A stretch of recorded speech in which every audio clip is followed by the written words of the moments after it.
Hello, everyone. Welcome back to the RCL Playoffs. This is day 2, and we have 2 more very exciting matches for you. I'm Starcoin Hero. I'm joined by Brewski and Ed. Brewski and Ed, tell them about yourself. I think we all know you, but just do it anyway. Just a little guy called Brewski. Hello, I play RAoT. I play RCL. He plays Nice to meet you. RCL. I think we all do. First match we have for today is that is true. I personally play RCL too. Exactly. So. Let's go. Actually, no, I don't play RCL. I only play RAoT. I don't do none of that competitivity. My competing days are over. Probably for the better. This scene's cancer. Yeah. I shouldn't be saying that on stream, right? This is gonna be a habit. Good luck. I'm sure it'll be fine. Starcoin's just gonna have to roll with things as I just say the most insulting things about the game as we should. Yeah. Don't worry. Sorry, we'll roll with them. First matchup of the day: Divine versus Virtus. And I'm sure we both know Virtus. They've been around since the start of the game. Divine, a bit of newer team. I don't actually recognize them, but I hope I recognize them after this game. I've heard a lot of good things from some people around the community, as well as getting a death threat from somebody in the chat for saying that Virtus was gonna win, or not really a death threat, but just a threat. Yeah, someone hit my Discord. Surely it wasn't one of the Divine members. Wait, Oh, right? certainly. I'm not gonna say who it was, but it was a Divine member. I think Divine's gonna win, to be honest. You think Divine's gonna win? Well, I have no opinion right now, because yeah, Divine playing a lot more than Virtus recently. I think they're good enough to upset. I think that's for sure. Actually, we'll see. I don't know.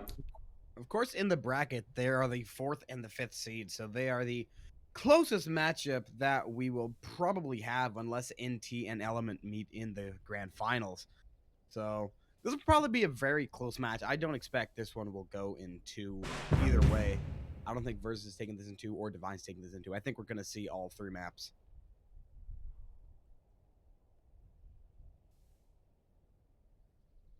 Oh boy.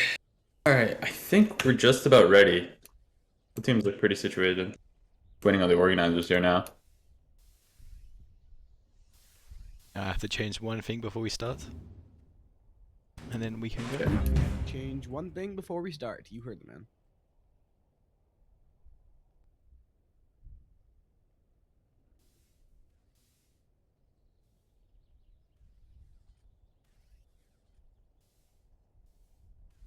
Okay, there we go. Team names were the opposite way around, because these guys can't really handle responsibility. This is very true. Route players and responsibility do not go together.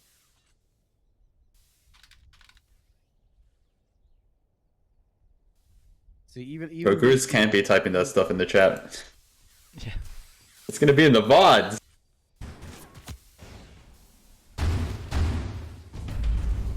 Alright. Okay. As you can probably tell, I'm also hosting. Not ideal, but definitely play. We'll make it work. It's good, dude. Yep. Brewski's hosting. Brewski is on the mic with me as well, and here we go.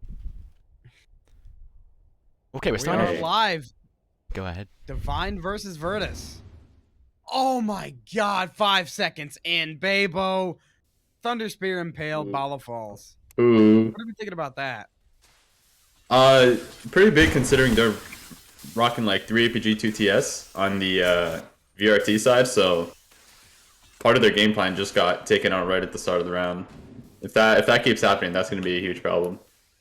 That will be a very big problem because 3 APG 2 TS, and one of your TS gets taken away immediately. That gets rid of 50% of your boomsticks. Yep. APGs are still around, but they are not endless range. They don't have near the range that Thunder Spear has. You got to get pretty close, but still, you can do some damage with this Fenric getting the first kill with it. 4 versus 4 now as Saron gets taken away. That's one of the APGs off of the round for Divine. Yeah, it looked like Fenrir wanted to equalize that as quick as possible.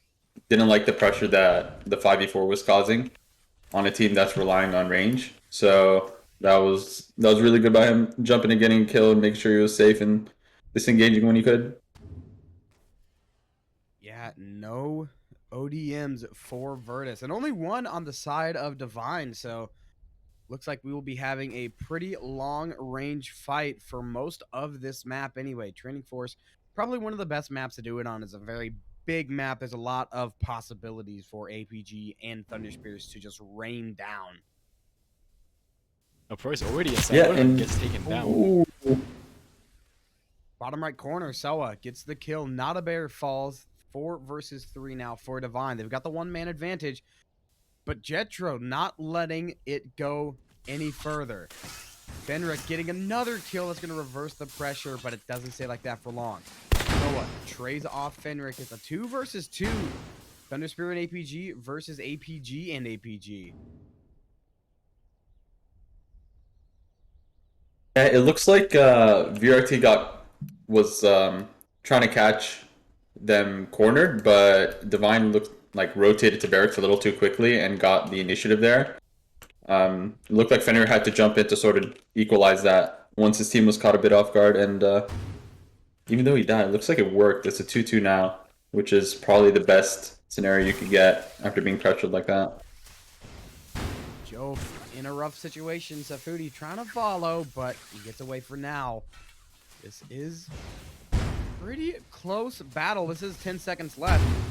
So we could very well see a draw, or maybe not. Jetro gets the kill onto Soa. One-man advantage for Virtus. All they have to do is stay alive. Oh, Jet avoids all the shots. Razor close. The round for Virtus. Razor close. Sefati's shots were really close there. Yeah. Got a bit nervous. It was close, but Virtus managed to hold on. They managed to get the upper hand at just the right time. 1-0 lead for Virtus. First round of the day goes to Virtus. There we see 1 kill for 1 kill. APGs go down. Fenrir gets that kill. 4 versus 4 for the moment. A bit of a spawn scramble. Trade 1-1, but now Joff's being chased. His positioning landed him right in the middle of 4 Divine members, and he's down. Yeah, Thunder Spear in that situation is just not the weapon that you want. You want either an APG or an ODM. If you could choose, definitely APG, but ODM could work. With Thunder Spear, you just have no shot because you have to be so precise with them. And in a little mini clutch situation, that's so difficult. A couple more kills come out from each side. Link double parries. Fenrir's bullets just cannot connect on the body, and that will be another Link kill off of the 2 parries. Not a Bear falls. 1 versus 3 for Fenrir. Yeah, no, it looked like the spawns started a really big scramble there at the beginning of the round, and Divine reacted just a bit quicker than the VRT guys to it. The VRT guys were trying to find their bearings, while Divine guys were sort of capitalizing whenever they could. Another parry from Link. That's his 3rd on the round. None of Fenrir's bullets can connect. As Fenrir just swinging around the trees, trying to do everything he can to stay alive, gets stuck on the branch, but he managed to stay stressed up, out. and there he goes. The stress will end his round. 1-1 now as Link. 3 parries in that round. There was so many shots on him, but none of them connected. Link was just too quick on the F key.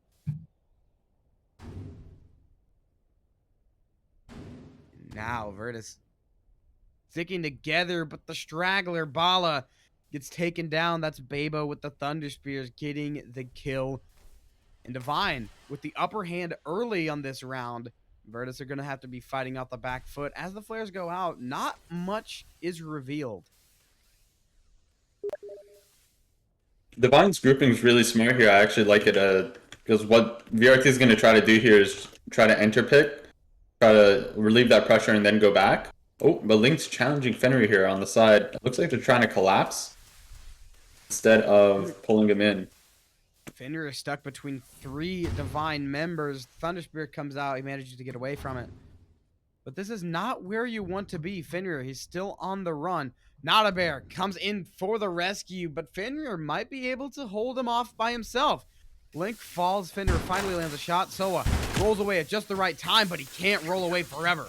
Fenrir stays on the chase, gets that kill. Puts Virtus with a 1-man advantage here, and that is Fenrir's 1st or 5th kill of this game. Yeah, it looked like they weren't sort of like capitalizing on Fenrir enough there. 2 or 3 of them went to try to isolate him, but I think they saw the TS a little too open outside of Windmill, because they are rocking double TS there, so they sort of spread out, and they gave him just enough space to sort of get away and make his mark in the round as well. Makes sense, but just didn't work out in their favor this round. At least not yet. But this round is not over. It's a 4 versus 3. As I said, that 4 versus 2 is Fenrir keeping that APG hot. 2-man advantage now with Safudi and Sarah trying to stay alive. Safudi gets impaled, leaving it all on Sarah. 1 versus 4. He's got an APG. This is doable, but he's got to hit his shots, and it's just not happening. Fenrir, Good round by VRT. very good round by VRT, and Jof with a little kamikaze on his teammate in celebration. You know, VRT responded really well that round about keeping their TS safe when they're being pressured like that, because the Divine guys backed off as soon as they noticed the Divine guys were spreading to sort of catch them, and it kind of threw the round for them. One thing that is huge is keeping your Thunder Spears safe whenever you're under pressure, because Thunder Spears by themselves, not the best weapon, but if you have some team backup and you have some support by your teammates, then they can be the difference between winning a round and losing a round. Just the versatility of the Thunder Spears, because you can get the impales, you can get the long range snipes, you can use them for area denial. They're so useful. They're possibly and just making sure the most useful class, just because of how 100%. versatile they are. And just making sure you have that spacing to begin with to make sure you're not getting pressured right off the bat. It's really important. What they did this round. He's on the run. He was stuck between a rock and a hard place, but he manages to get out, and Jet is there to come in for the save. But Not a Bear still in a high pressure situation. He's being followed and he's being swarmed, and eventually he will fall. And Jof just sitting back. Not much he can do as he's got Thunder Spears, and now it's going to be a Thunder Spear 1v3 as Safudi and Jet will trade.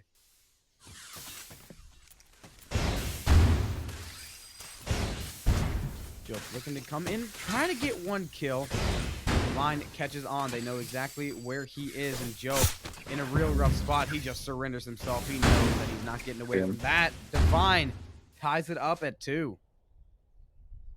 I think that's sort of Divine's key to success this match, is just letting VRT sort of fall under their trap, not trying to counter aggro, because VRT is going to have a lot of people ratting, or the TS at an optimal space to sort of punish them as they do stuff.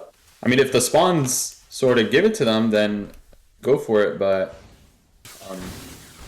VRT is usually, at least last round, was doing a good job just falling into Divine's team fighting. So much this round, though. Yeah, this round going the absolute opposite way. Divine falling into Virtus's trap, but might be able to get out of it, as there we see Link with another parry. But Fenrir and parry them all. Finishes him. Bebo, 1v3 again. We see another Thunder Spear 1v3. It's been a while since I've seen a good Thunder Spear clutch. Hopefully Bebo can give me what I want to see. Jove trying to go for the embed, and it almost gets Bebo, but he just has enough separation on that to keep himself alive. Now Bebo, he's got 2 minutes to go. He could try to get around somewhere and switch weapons, but he's being followed. Jet is hot on his trail. I'm not sure if he can get there. Oh, what a shot. No. Read him like a book, and that is Virtus with the lead back.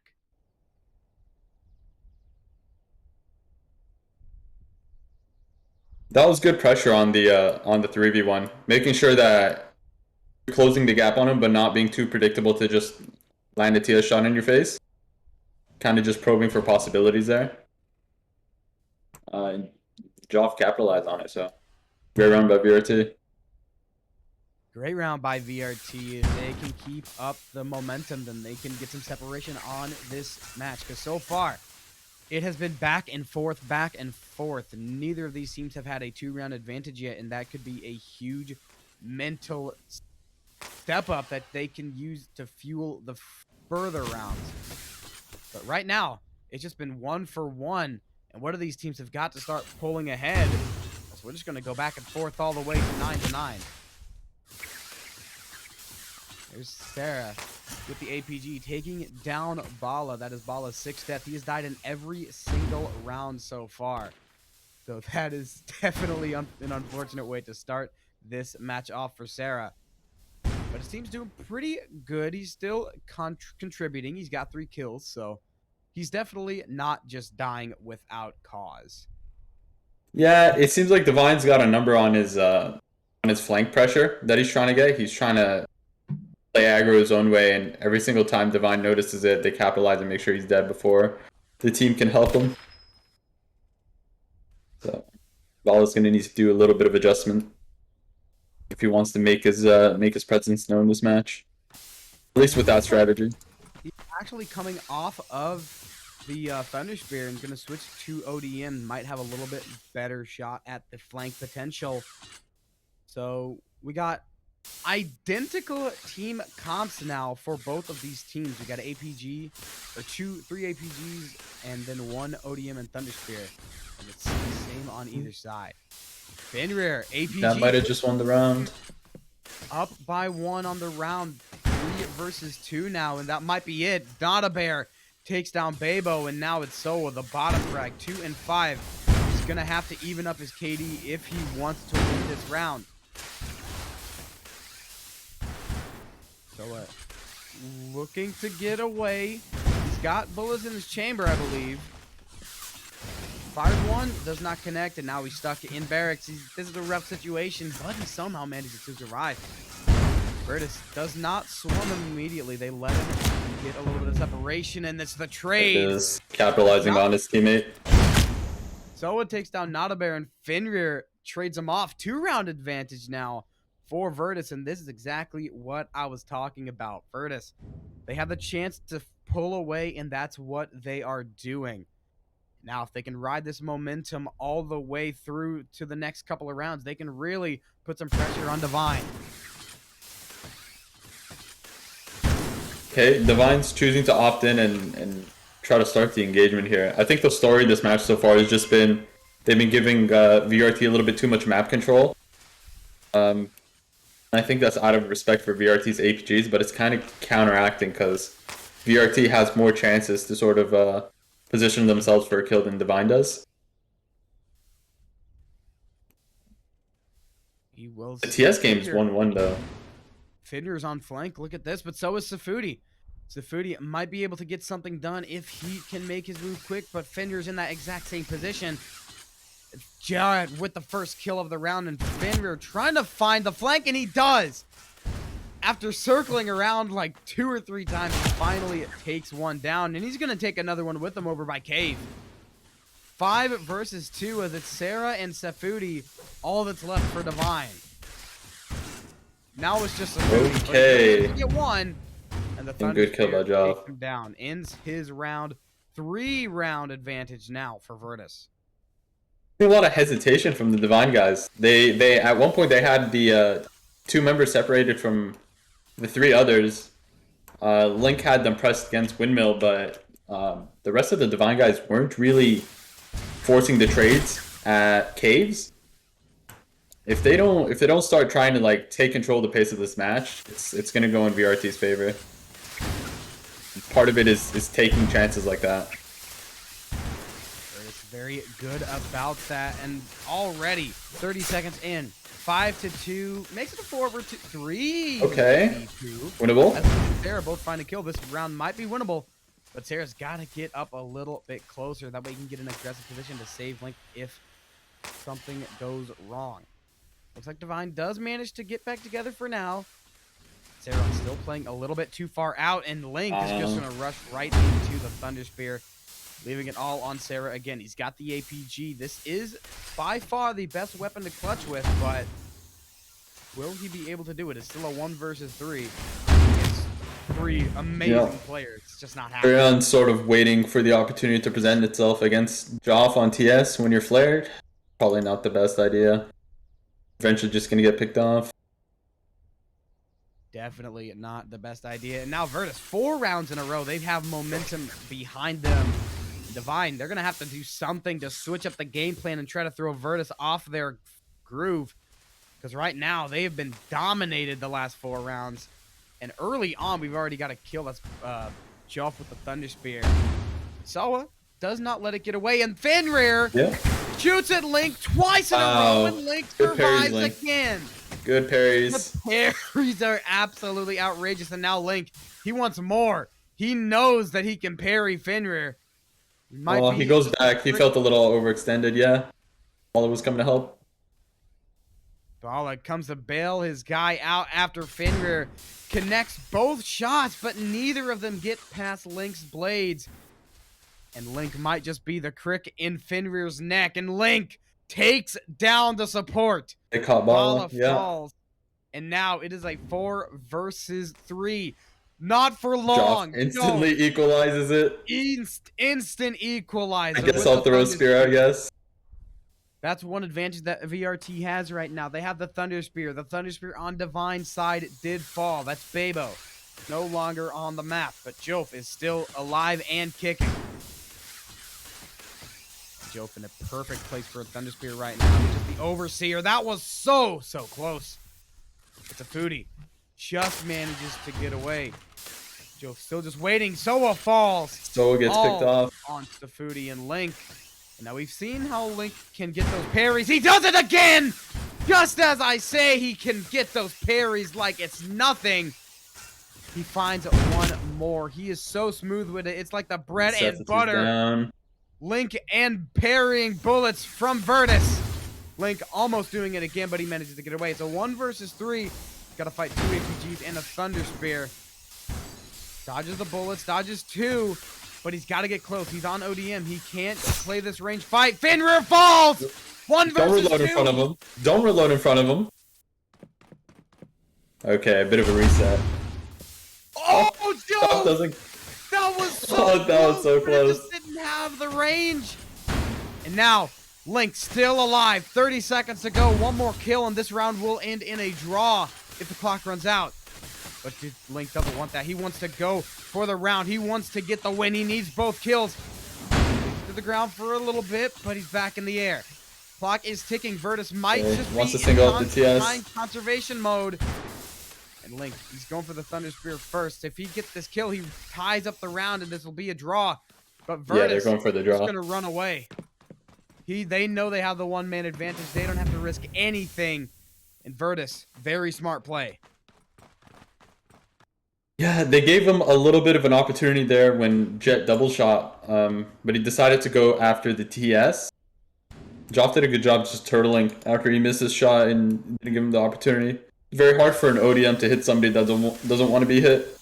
Can actively stop it from happening. Oh my God, Link does it again, but it's the team kill. Jet takes down Bala. Virtus still with a one-man advantage. But the team kills cannot happen here. You have such a commanding lead. You don't want anything to go wrong. You got to stay focused, and you got to have some discipline on those shots. Doesn't affect in this round, but in the future, that could very possibly be the difference between a win or a loss. As Bebo now in a 1 versus 4 with the Thunder Spear. Yeah, Divine this round looked like they were just trying to force something there. But VRT was having pretty much none of it. They're on top of it. 2 more rounds for Virtus, and they will be taking map number 1. This is a 1st to 10, and now this is the last round in my mind that Divine has. If they do not take this round, then I don't think they have a shot at winning this, because they still have to have 1 round for a draw. Because sometimes you have to have a little bit of cushion for a draw, but with this round, that's going to immediately eliminate that. Okay, Jet picks Soa.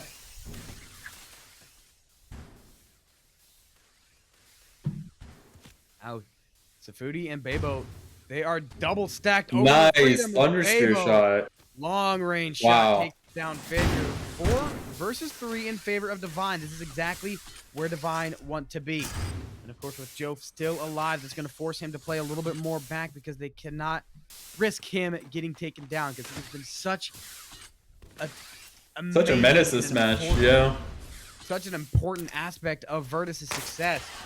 So keeping him alive could do wonders for Virtus. Oh, But if he's the last one alive, then they can't do anything. wow. Bebo, Bebo 3K. Just won them the 3 round. kills all on Jove. Trying to save this round, keep the streak going, but it's a 1 versus 4 with Thunder Spears. It's not happening. Jove just going to end himself and go on to the next one. Banned for trolling. How unfortunate. Banned for trolling. Unfortunate.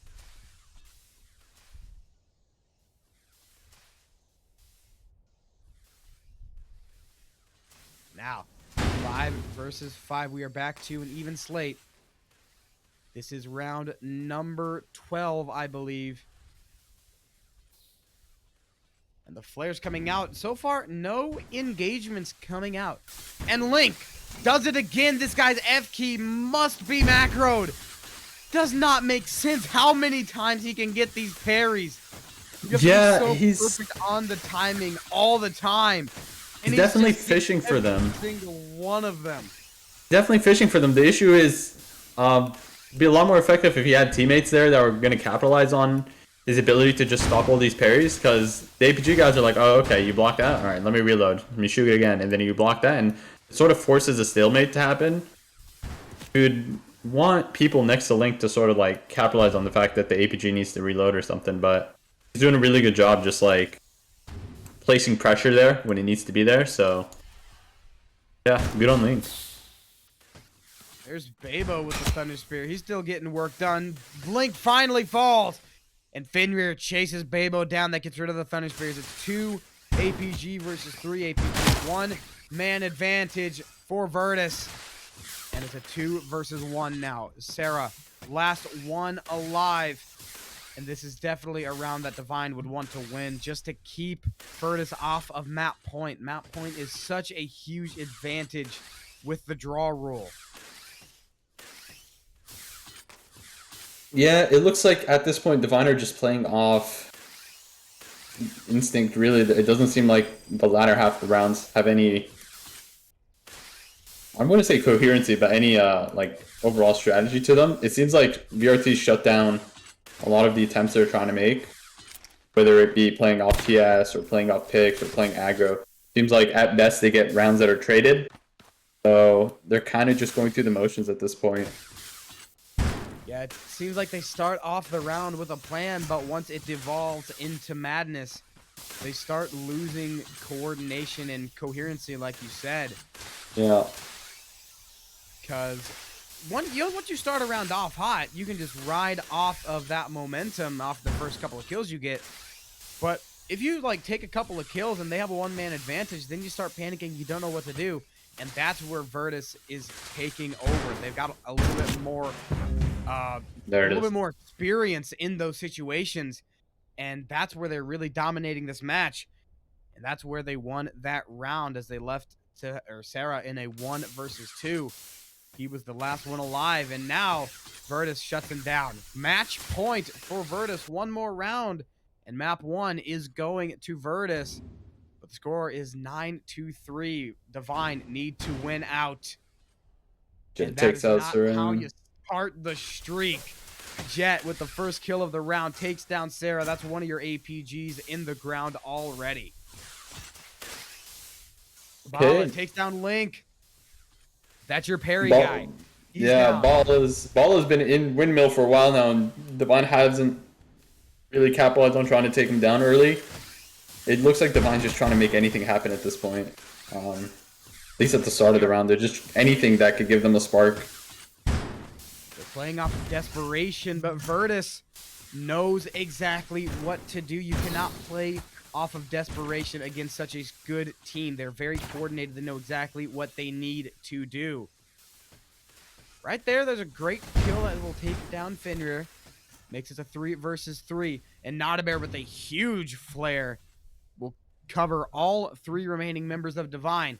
And now they are on the run. And now, one thing to keep in mind, Virtus does not have to get everything. All they need is a draw. They can draw this and win. They can draw this and win. But, I mean, 3v3 draw with 90 seconds to go, that's a bit scummy. Come on, have some sportsmanship.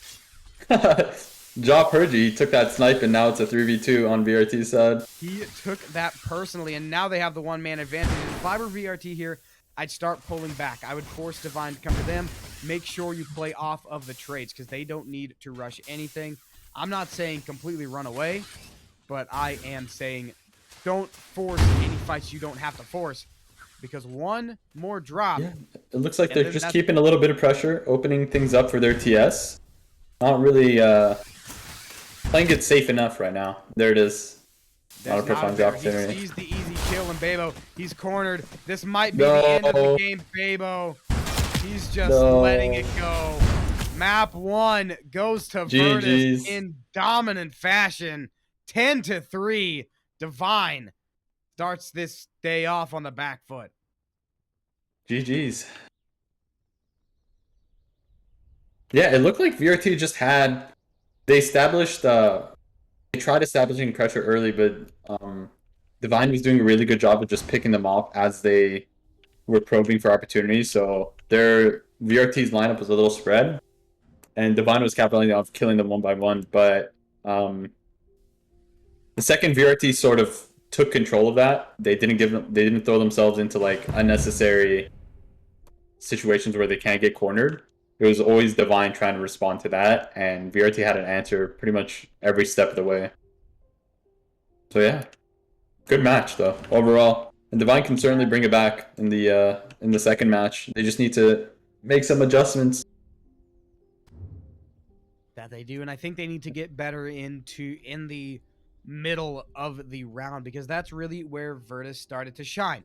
As we saw in the first couple of rounds, they would show us going back and forth and back and forth. Virtus, they started off with their early aggressive style, and Divine was kind of countering it, and they knew exactly what to do. Virtus, with a lot of experience and knowing exactly how to counter the play style of Divine, they switched it up a little bit. They played a little bit further back off the start of the round, going for the easy kills, and just forcing Divine to play a style that they're not really familiar with, and Divine didn't know how to counter that. And when it got to the middle part of the round, around that 2 to 1 or that 1 to 2 minute mark in, that's when they started struggling. They started playing a little bit shaky because their strategy was out the window, because you don't plan for the whole round. You plan for the first minute of the round. And once that minute's over, you're back to square one. You got to quickly come up with a plan.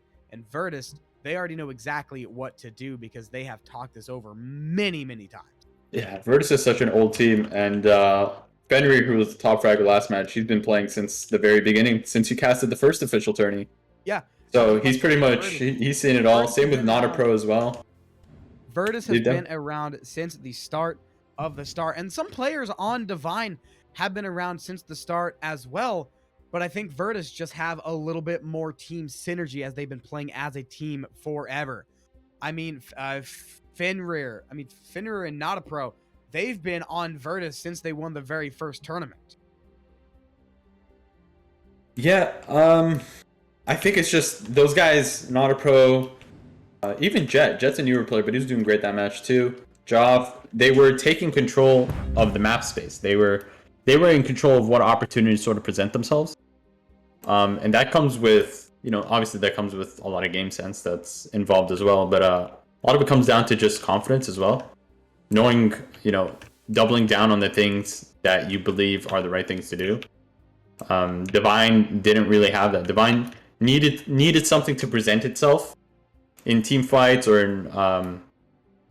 in messes. So you saw when things got really scrambly at the beginning of rounds with spawns, Divine was doing really well because that was their cue to sort of just go in and play comfortably.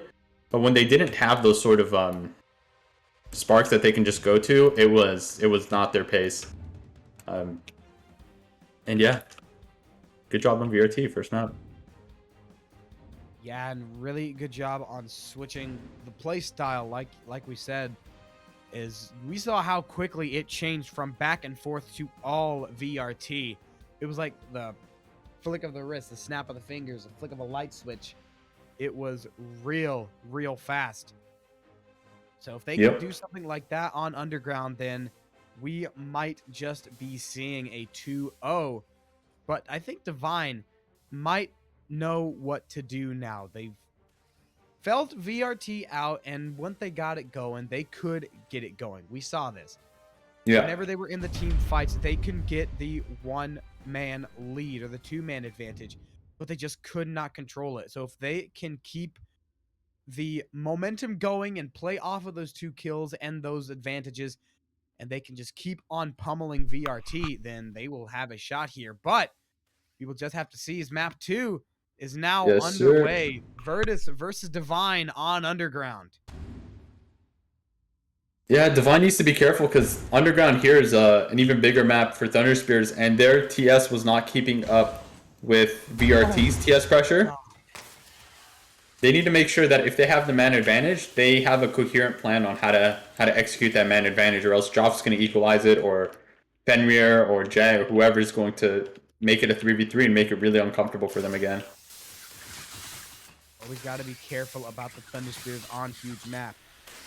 I honestly, probably Underground and Trading Force, probably the best 2 maps for Thunder Spears in the game. So yeah, I mean getting those back to back is not what you want to do if you're going against a real good Thunder Spear user, such as Jove. Trading Force is a bit difficult. There are ways around TS on Trading Force, but it seems like most teams are just banning City too, because City's been notoriously the Thunder Spear map. And if you're dealing with a team with better Thunder Spears, you want to negate City as much as possible. What teams usually do is if it's not City, it's Underground if you want to play Thunder Spear. Forest can make Thunder Spear work. You saw Joff doing and Babel doing a lot of work at the top of the trees there, where it's a lot more open to shoot down and shoot across. But yeah, we didn't see really teams try to adjust to that by making things dirty where the base of the map is. It was sort of a lot of picks happening at the top, and that's just due to both teams' styles. Both teams like to play off pressure and range, and they've built habits around that. So those opportunities are going to show themselves a lot more for TS. That they will, and I kind of forgot about City. Like, yeah, that's the map for Thunder Spears. Yeah. I forgot that map existed. Yeah, dude, nobody wants to play City in RCL, so we haven't seen much of it yet. But, honestly, it does not surprise me when you got guys like Joe, Solar. Who was the guy that popped up with Thunder Spears yesterday? He was on NT. NT Danflo or Franco? Franco, yeah. Franco, okay. On Thunder Spears. When you're playing against Franco on Thunder Spears, especially on a map like City, just with how much versatility Thunder Spears have right there, you just don't want to play against Franco on Thunder Spears on City. So banning City does not surprise me one bit for RCL. As Bebo, speaking of the devil with Thunder Spear, and Bebo dodges almost a team kill. Okay. Micro, manages to get away. You saw how he stood there right there. He's like, okay, take your shot. See if you can hit me. Takes it out. Bebo gets another one versus 2. This might be the clutch that we've been looking for. This is where the Thunder Spears can come in so useful, but he tries to reload, and he gets gunned down. First round VRT. First round goes to VRT, and that one took quite a while. It was a very slow-paced round. The VRT just knew exactly what they had to do when someone tried to advance up. They applied some pressure where they were pushing and got the pushback and managed to keep themselves safe. And one thing that we did not notice was Nacho was on the flank. Almost got a kill, I believe, but he just got chased off of his position. Now, it's a 4 Yeah, you see how this round is going? You see how proactive VRT is in trying to make something happen here? You saw both Vala and Fenrir, like two pincers working around flanks on the sides to make sure they can get that entry, while Divine was sort of reacting to that pressure. That's been sort of what's happening in Training Force as well, and Divine is sort of crumbling under the pressure a bit because they don't seem like they don't know when to challenge. or when they don't feel comfortable challenging. But Very hard if they let very hard to feel comfortable challenging a team such as Virtus Pro or Virtus whenever they have the yeah, Virtus Pro. I wonder. might as well be at this point, right? I mean, Virtus is a pro team. Yeah. Virtus Pro, the CL pro team. Can we just invite them to play RAoT? I think they could do good. They can do it. Virtus We Pro believe. versus Virtus. The Counter-Strike team versus the RAoT team in Rocket League. Yes, in Rocket League. 2-0 for Virtus. Yeah, like you said, Virtus, they put a lot of pressure on. Link! Calm down, please! Yeah, he's Let turning me out to be speak! quite the parrier. Put it in Link's some work. not letting me speak as there's a parry every 30 seconds. That's not a normal Link for parries to be happening. Give me a little bit of time, man. 3 versus 3, as I believe that was not a bear that falls. And right now, VRT trying to put some pressure on, and Jet does get pressure put on. Babo team kill! No. 1v3! No. That is not what you need. No. And now, it's again, this situation that we saw so many times before. Jof, or Bala and Jet pushing up. Meanwhile, Jof just stays far behind and is waiting for the opportunity to get that Thunder Spear, keeping himself There it safe. is. And that's why. You keep yourself safe and you keep the Thunder Spear alive. That's how perfect a Thunder Spear can be and how versatile Thunder Spear can be. Poor Babo. Like, Babo's definitely doing his job, and it shows because he's the last one alive at every round, so he's making sure he's not ever getting caught in situations he doesn't need to be in, like whether that be through their APG pressure or otherwise. So he's definitely doing things right on his end. It's just cohesively as a team, things seem to be falling apart. And there. And we will be having a match timer. Divine might be taking a little bit of time to maybe they'll be overtaking strategy. Maybe they'll be subbing someone out, but who knows? I think definitely something needs to change because right now it has been round after round after round going to VRT side. Even from last map carrying over. They could very possibly be playing off of the momentum that they got from map number 1.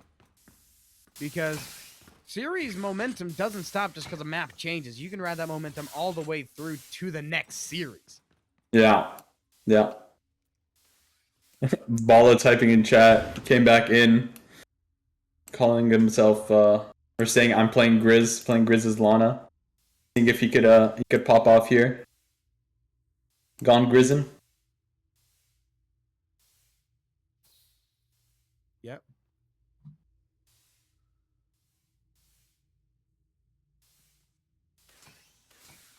Right now, we are just waiting for the restart to come in, and we will restart from the 4th round. Then we'll be ready to go and get this matchup underway. Divine taking a team pause. And we will see how well it will play off for them.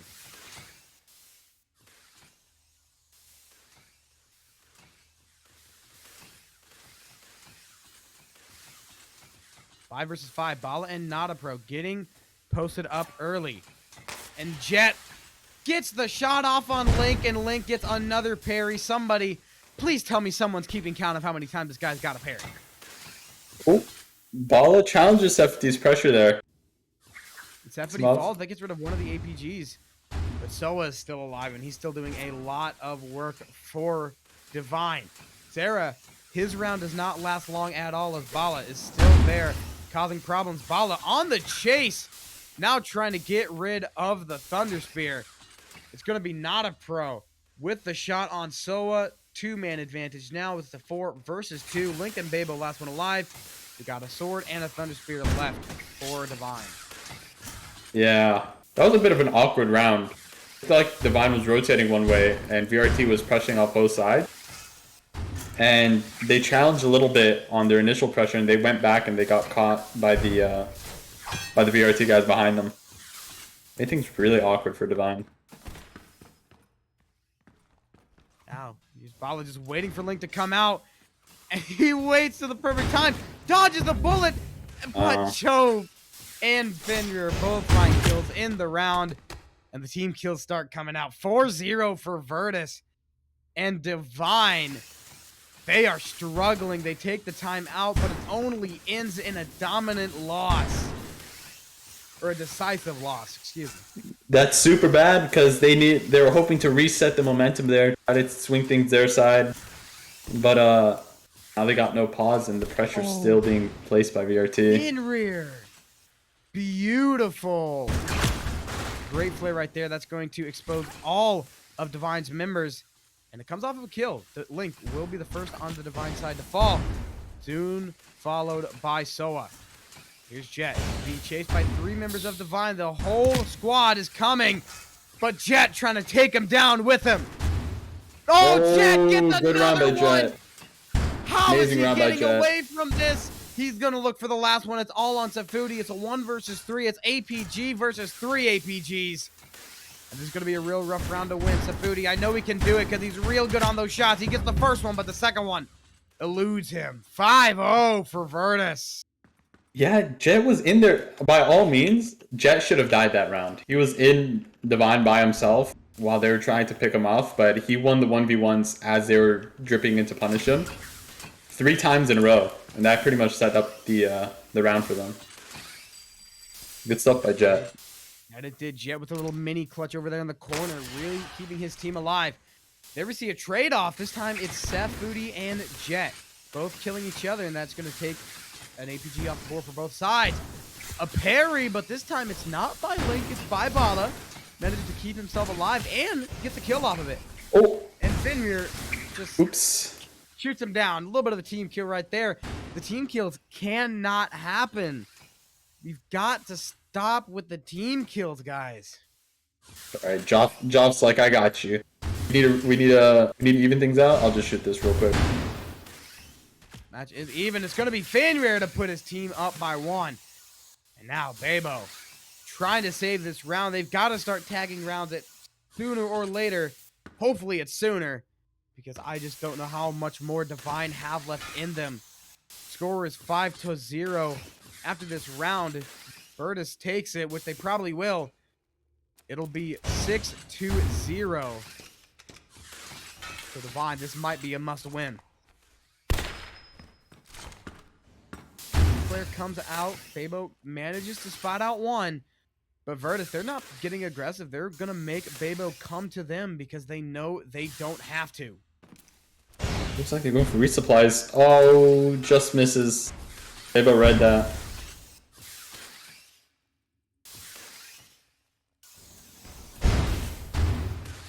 There's Bebo firing off shots, but Fenrir, he's getting real close. Fenrir doesn't miss these shots, but he just missed that shot. Looking for another one. Bebo fires another Thunder Spear. And eventually they will fall. There we go. 6-0 for Virtus. Divine's in trouble. Divine is in real trouble. I don't know what they can do. No, every single option. Every exhausted everything. Every option that Divine has had has been shut down by Virtus. There's simply nothing they can do. They're going to have to hope for either a miracle or hope that Spino can step up and be the sub that Divine needed. Yeah, they brought in Spino to shake things up a bit, but Link just left the server, and now it's going to be a 5 versus 4 for Virtus. I don't know if he disconnected or what, but all I know is now it's a 5 versus 4, and 1 kill comes out from VRT. That makes it a 5 versus 3. okay, bringing in Lagos instead of Lagos Link, it looks like. Yeah, for ODM. Divide, Yeah, they haven't given up. They're managing to hold their ground pretty solid. 3 versus 3 now, off of a 5 versus 4, so good on Divine for evening this up. Divine, they've got to start rushing. This is not where here they it is. take a draw. They're going to have to get this round one. Jove, stuck in the corner, manages to get away for now. Not a pro, looking to push Babo off. Babo on Thunder Spears. If Not a Pro can get close to him, this might be a real good... VRT is just shooting flares in front of the DV guys, and they just can't seem to kill him at this point. Oh, man. Playing with their food now. This is unreal. Not a Both pro. Joff and Bala. Not a pro could have had a shot right there, but he just decided not to take it. And now Bala's following. Not a pro does get the refuel. Oh, Not a pro follows him all the way down, and Jof in Soa as well. 1 versus 3. Babo gets 1, makes it 1 versus 2. But he gets spotted out. It's going to be so difficult with just 35 seconds. Yeah. He needs at least 1 to draw. Just outside the window.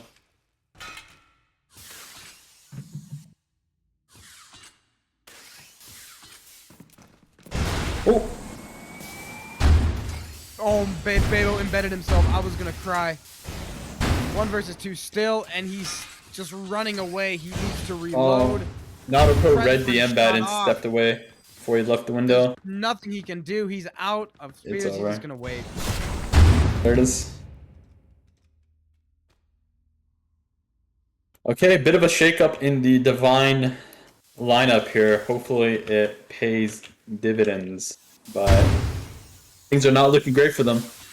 They might get 10-0'd. They might get 10-0'd. Virtus has all the momentum in the world right now, and Divine has just been shut down in every aspect of the game. And Fenrir not making it any easier. Babo, that's your TS taken away. We aren't even 30 seconds in. Thunderspear was not used at all. And now look at this situation right here. Virtus coming from each side to try to sandwich Divine in. And Bala from the top takes down Spinu. 5 versus 3. Sarah takes down Fenrir. That's the top frag out of there, so that might alleviate some of the pressure. But when Lagos is stuck between 3 Virtus players, it doesn't get any easier. Lagos manages to get away, but Virtus is still on the hunt. There's Lagos. Okay, there it is. Evens this round up. It's a 3 versus 3 yet again with 2 minutes to go. They can't let up pressure here. They cannot let up pressure. Every time they get into an even mid-game engagement, they let Joff take the initiative. There it is. There's Jet with the initiative. Won't surprise me if Joff shows his face with the Thunder Spear anytime soon. Okay, 2v2 reset. 2 now. Joff trying to go for an embed, but it does not land. But it's like when Divine is pushing, they're giving themselves so much line of sight towards the TS and the other APGs. Like, they're... Oh! Oh, no. Uh-oh. Jove with the team impale. Does Divine get to break the curse? This might be the round for Divine.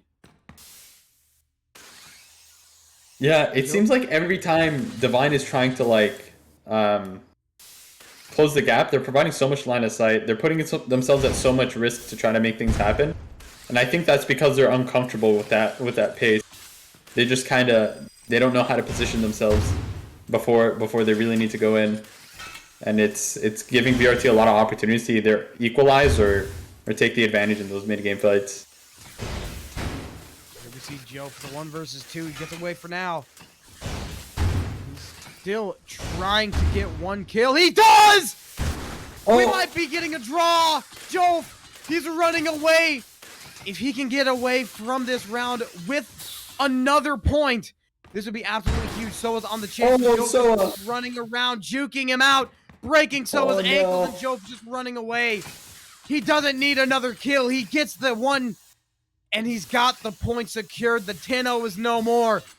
But Joe makes the impossible possible. 2 rounds away from the match. What a clutch by Joe. I don't care if he didn't get them both. I'm calling that a clutch. He turned a terrible situation into a draw with Thunder Spears. That has my respect. That's how you do it. That is absolutely how you do it. One more point for Virtus. And Divine gets their point on the board as well. We see one kill coming out from each side. Lagos makes it 2, 3 versus, or 4 in favor of Divine now. Jet not keeping it like that for long. Evens the slate up with the shot onto Lagos. Now. Thunderstruck shot coming out. Long range from Joe, but it does not connect. It hits that little lighthouse church thing or whatever that is. It's like a needle. Here comes the hardest part for Divine, pretty much, is the amount of times I've seen 3v3. Oh, there it is. Joff neutralized. That gets rid of the Thunder Spear. That is possibly the biggest kill they could have right now. Babo takes down Jet. Fenrir, 1 versus 3. But he's real good on the APG. We have seen what he can do in these situations before.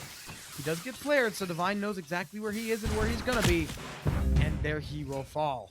The trade does not come in. It's Saron taking down Fenrir and the post-mortem kill. 8-2 is the score now for Virtus. Let's see, they won the way they won that 3v3 was just having Babo play out of his mind.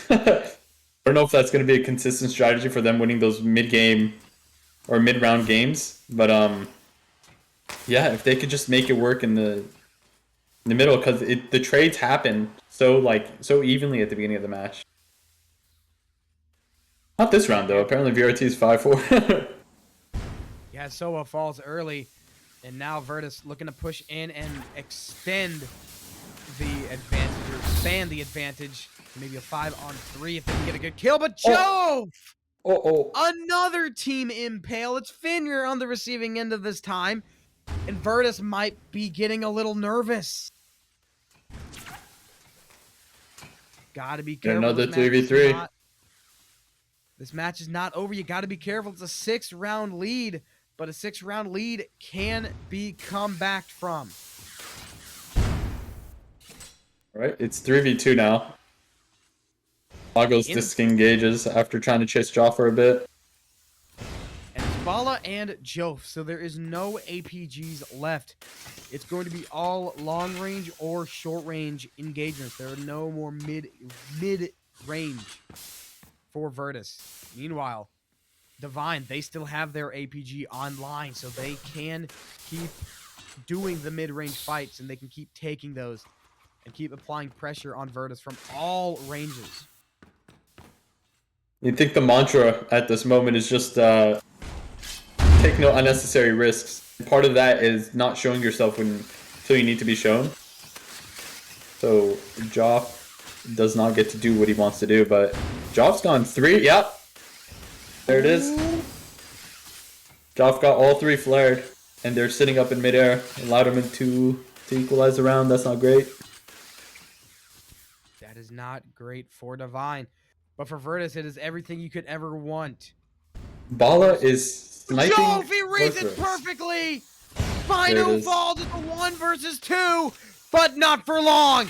Babo with the Thunder Spear evens it up 1 versus 1. This is it. This is the clash of the Thunder Spear. 1 versus 1. Babo versus Jove. Top man versus top man. I don't know what Bala was doing that round. He was kind of doing some Jackie Chan stuff, throwing his swords from across the map. Oh, Jove comes out on top! Jove clutch. One more round, and Virtus is on to the semifinals! Oh my goodness, Jove wins the 1v1, and he gets another one over Babo! The TS has been shut down, and everything else is sure to follow. But here it is, like, Divine really does well at, like, forcing it to turn even, but every time they force it to turn even, they just give the pace of the game back to VRT. And it is, and they don't have their Thunder Spear anymore, which has been a huge part in those evening matches.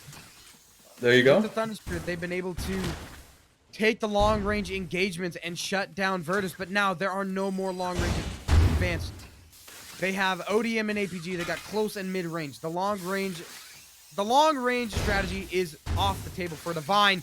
And Joe Stop pushing takes Joff away in the open air. mid range. No. Lagos ODM 1 versus 2. It's close range versus long and mid range. This is not where you want to be for Lagos. He's gonna have to pull some heroics. Lagos not getting any easier. He does the acoustic flare and he dodges right into it. GG's. Final kill, 11 and 2, plus minus the 2 team kills. Wow, 10 to 2 is the final score for map number 2. And Virtus are on to the semifinals. Yeah, weird, very weird. Like the score shows them being so dominant, but the rounds were really just off one essential play. Like it was usually just one really essential play that VRT executed that won them the round every single time. And yeah, it is Divine's fault for letting things get sloppy when they matter the most. It just seemed like they didn't have an answer for long range during the mid to closing round engagements. Like if they couldn't take out Joff early, they pretty much didn't know what to do for the rest of the round, outside of just like trading rat picks in the middle of the game. But yeah, it looked like VRT had the more like holistic game plan, pretty much able to execute their strengths at any point during the match. And yeah, GG's. Regardless, Divine did play well. Like those rounds weren't just like 5-0 rounds. They weren't just getting absolutely stomped and steamrolled. It was just They were not. step behind. On an individual level, Divine was on, I wouldn't say the same level, but on a very similar level. Where they really fell behind was the team play of Virtus, and just the synergy and the coordination, the strategy, everything that was based around being a team, Virtus had over them. On an individual level, if it was just 1v1, v1, v1, v1, they could have had a shot, but it's not. It's 5 versus 5, and Virtus's 5 was better than Divine's 5. Oh man, this is how casting is. It's exhausting. There's so much going on all the time. Oh, Yeah, it is. Welcome to man. my life. That's why I'm not speaking. welcome back, Brucey. Hello. Now that I'm not spectating, I can speak again. That was a good game. Oh, that was a good game. Good to see. That was fun to watch. Give us your competitive insight. You Well- played competitive for a while. Yeah, I have for a while. Just ever since the game started, like A little bit. It's fine. Just a teeny bit. Yeah, just every now and then. Anyway, I think it just really demonstrated the way to play the game in that match right there. Just constant brawl engagements while simultaneously looking for lurking / ratting. I believe that's the best way to do that meta right now. Yeah. A lot of those like quote unquote brawls that were happening weren't like full committal like team fights. They were pretty controlled like by, or they're trying to be controlled by either side. So they weren't taking any more chances than they need to. And I think part of that was they were just being engaged by or started and exited by APGs most of the time, not ODMs. So a lot of that wasn't necessary. But yeah, it was kind of textbook from VRT, to be honest. Really manage risk without just like playing full on poke comp or something like that. Yeah. Yep. Yeah, it was. Good match from Virtus, and overall, the coordination was just too much. There was nothing that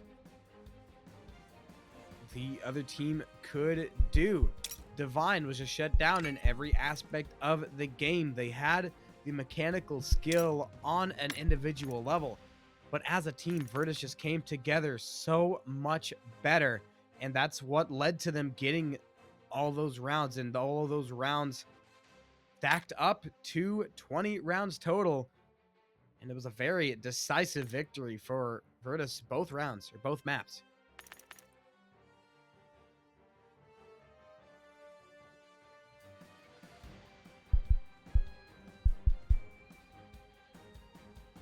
So, Ed, Risky? Yeah. Anything else? Got anything else? In terms of that no. That VRT match, I think everything needs to be said about there. Just masterclass by VRT. Step above. Can we talk about the next match? Really prove they. Yeah. Exodus Scythia. Any thoughts? Any preconceptions? Close. Exodus versus Scythia, two good rosters.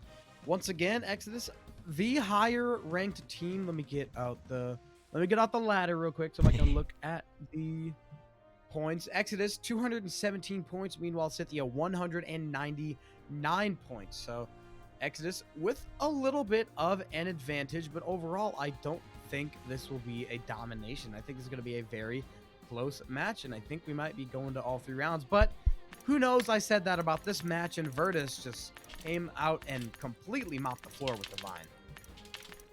Yeah, the interesting part about the ladder this season concerning both Exodus and Scythia is they were swapped places at one point. It was Exodus that was pretty low on the scoreboard, and Scythia was second place for a good few weeks. A little bit of momentum swung both ways, and they managed to swap places, but I think both teams are actually pretty close. If I had to be a betting man, I was a former Exodus member, I have to bet on my boys Exodus. I think individually they have the edge, but I think Scythia is really good at countering teams at what they do best. I think because of that, they could really throw off the momentum of the match. It's very hard to get the first step on Scythia, so that's going to be sort of the riddle Exodus has to solve to manage to squeak through and beat these guys. Managing to take control away from a team that's all about controlling the pace of the match. So yeah, it's going to be really interesting to see how they do that, how they coordinate. Exodus can certainly do it. They've done it before. They know how to. But yeah, I think this is going to be the first time we see a map 3 in the tournament. What do you guys think? I think we will definitely be seeing a map 3. I thought we were going to see it this round, but we did not. This time, I'm a little bit more confident because, like you said, at one point, the teams were switched. It was Exodus that was pretty low on the leaderboard. Meanwhile, Scythia was in second place, you said? Yeah, second place for a good bit. So, yeah, Scythia might have just fallen off in the later weeks, and Exodus might have been on the come-up. So, I feel like these teams are two very even teams, but we're just going to have to see how the map plays out. They're both like contenders to win the entire tournament for people. So for a lot of people, this is going to be like the match to watch for them.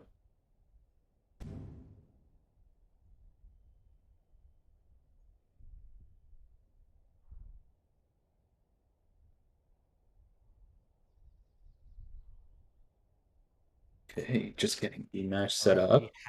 We have the password. Cool.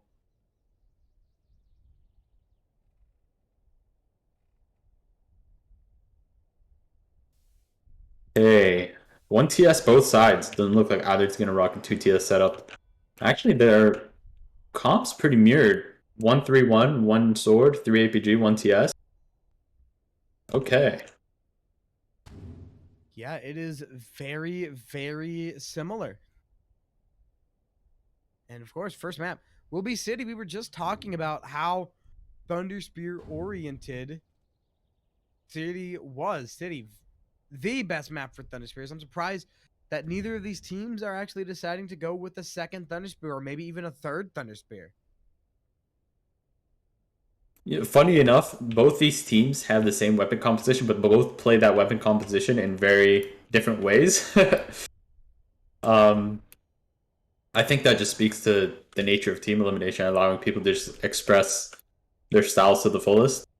I'm assuming it's going to be a clash of styles, but who knows? Exodus can adapt, can mirror the other side, can kind of play pretty liberal in how they adjust to other teams as well. Just a matter if they're willing and capable of doing it against Scythia. But yeah. I'm excited. We will have to see. I'm excited as well. And it looks like both of these teams are ready. So looks like we will be getting on to map number 1 really, really soon.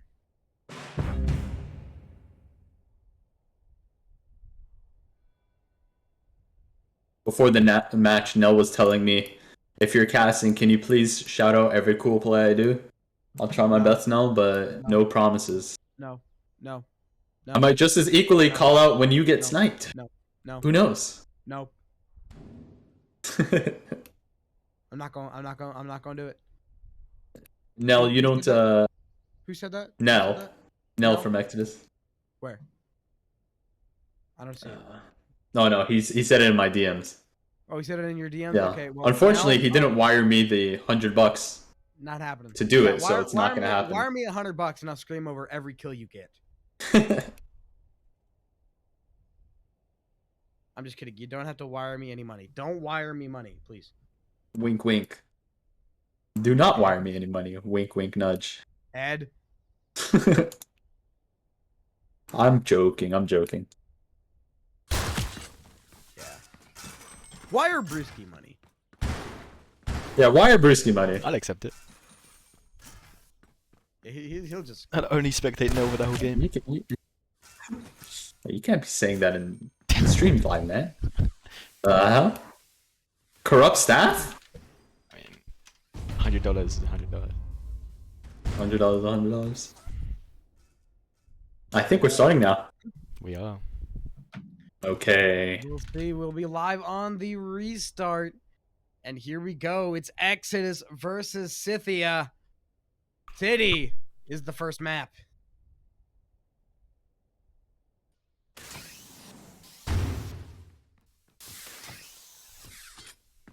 Okay, just finding each other a bit, gathering their bearings. Nide's working off a flank immediately. I don't think he's been spotted yet. Oh, kill. Levi. Levi caught the rat out immediately. I don't think Theo was prepared for that. Exodus now.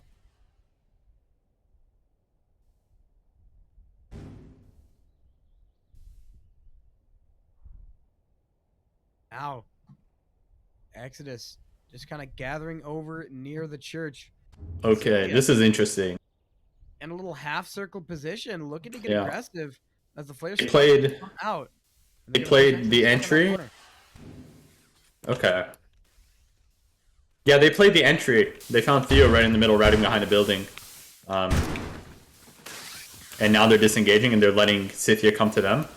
Then as soon as the opening happens, EXO bursts out with aggression. Deciding to disengage once Scythia manages to get that space. And now it looks like they're going to reset again. This might be a long one. Still a 5 versus 4, as neither Exodus nor Scythia want to really get aggressive. Nell just gonna let the Thunder Spears fly, and that's DQ getting taken down. 5 versus 3 now in favor of Exodus, and Scythia have yet to find a kill this round. And Deb makes it even worse. That'll be 5 versus 2.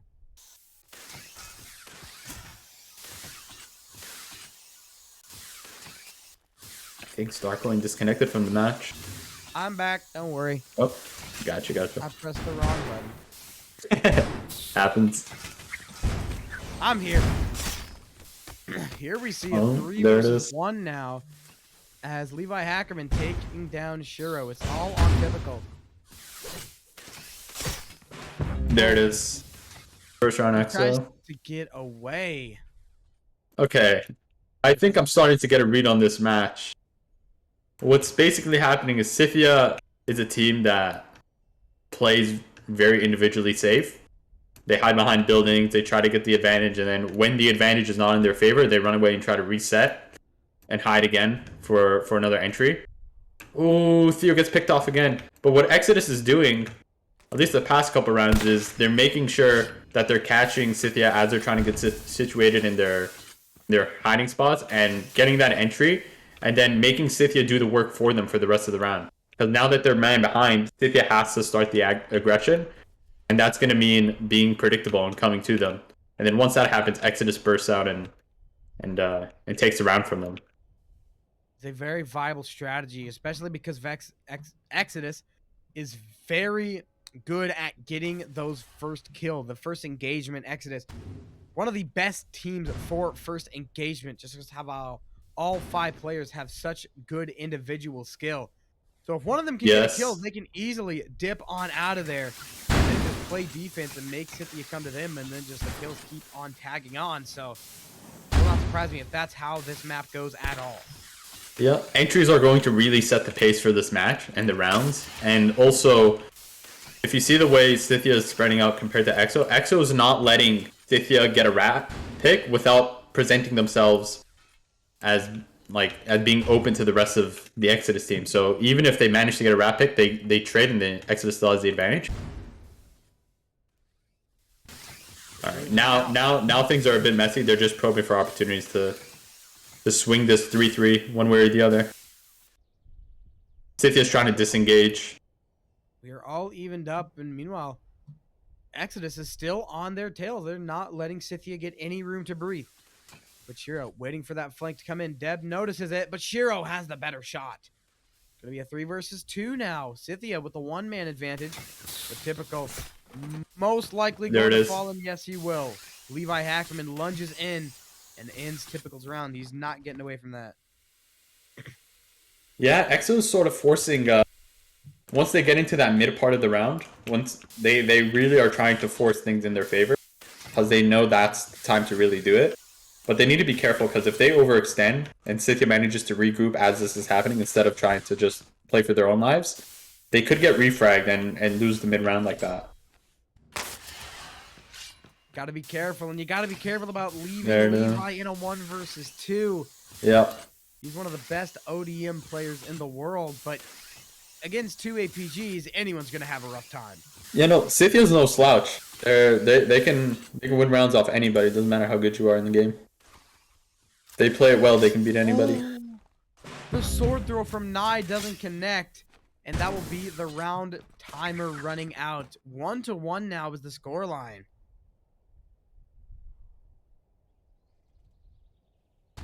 Okay. Scythia establishing themselves as competition right off the bat. They are. Levi tried to find an opportunity there, killing Helpin, but Helpin's spacing was good enough to run away after the double. Nice. Nell capitalized. Now with the beautiful impale. But it is not untraded. Levi Hackman goes down, but Typical will fall shortly afterwards. There's Theo with the APG taking down Nye, and Nell does it again. That's another kill on the round. 3 versus 2 as it's Suro and Theo, last 2 left for Scythia.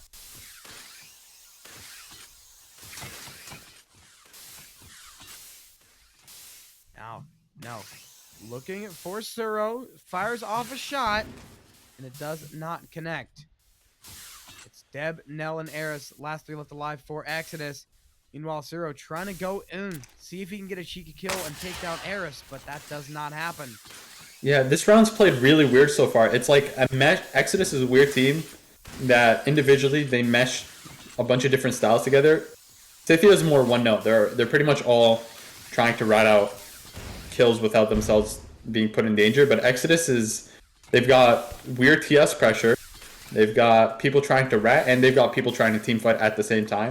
So trying to manage all those different tempos kind of threw Scythia off that round because they were so focused on Levi at the beginning. Suru went and got the rat pick, but the rest of the team didn't realize that Nye was actually counter-ratting them and managed to steal the kill away from them as well. Oh. Good. There's Theo taking down Nell. That's going to get rid of the Thunder Spear. Now it's Deb and Eris, last 2 left alive. And with 1 minute to go, it looks like Scythia is going to fall off and just let Exodus play for time. That was really important to take out Nell there. Because Exodus really wanted to. They could have forced Scythia to just play on the walls and snipe them as they went, so. They could have just kept it on the wall and let Nell rain fire upon them with the Thunder Spear. But they did not do it, Yeah, and they might pay for that decision. You know, it shows Scythia's not one note with the routing either. They're making really important decisions when it matters. And that shows just their experience as a team as well, right? Looks like Scythia wants to make this a draw. Exodus There. Oh! Exodus not letting it happen, though. But it's the trade. It's going to be a 1-to-1. Deb looking for a final shot. He gets it. 1 second Suva left. thought The he was shot safe. left. You're The never round safe goes against to Deb. Exodus. You're never safe against Deb. You just learned what happens when you take a chance against that guy. The round goes to Exodus in the last second. Unreal. Ooh. The momentum does not shake Scythia, though. DQ was really quick on that entry. Already 4v5. Yeah, and Scythia, they can keep this pressure on. And this could be their round, but Exodus not going to want that to happen. You know how well they can play getting that first pick. They do miss the first pick here, but they'll have opportunities for another. As Nell looking for the push onto Shiro, but Thunder Spear in close range is not where you want to be with him. Yeah, Nell decides to disengage.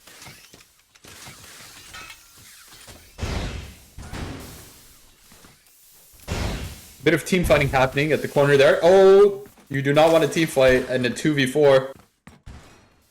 Don't want that to happen. Exodus still with the advantage, and Nye getting a little bit too close. Yeah, He he's might be trying to getting force too that TS confident. aggression, but yeah, too spread out. He does not have it in him. He gets a little overconfident, and he will fall. Evens this round up. Yeah, Nye's still trying to get that TS pressure going. He gets the chance, but he needs to be careful.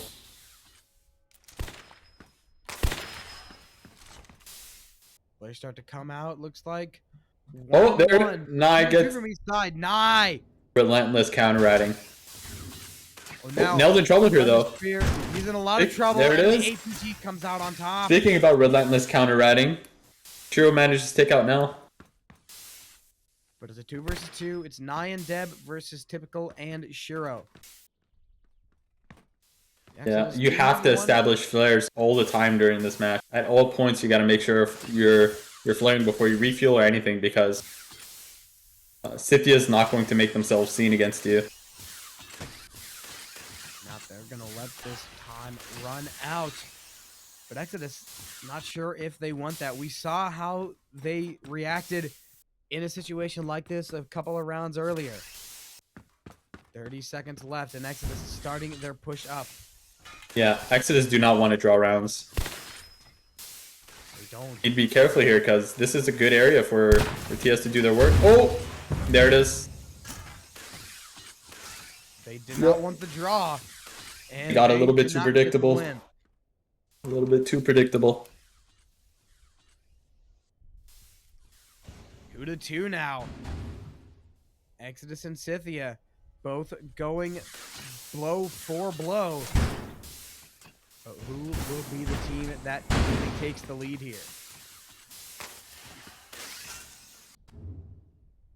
Zero, great flare. Finds out 4 of them. Meanwhile, Nye is stuck between a rock and a hard place. He's trying to get out of trouble. And it looks like for now he does. And he manages to keep control over Castle as well.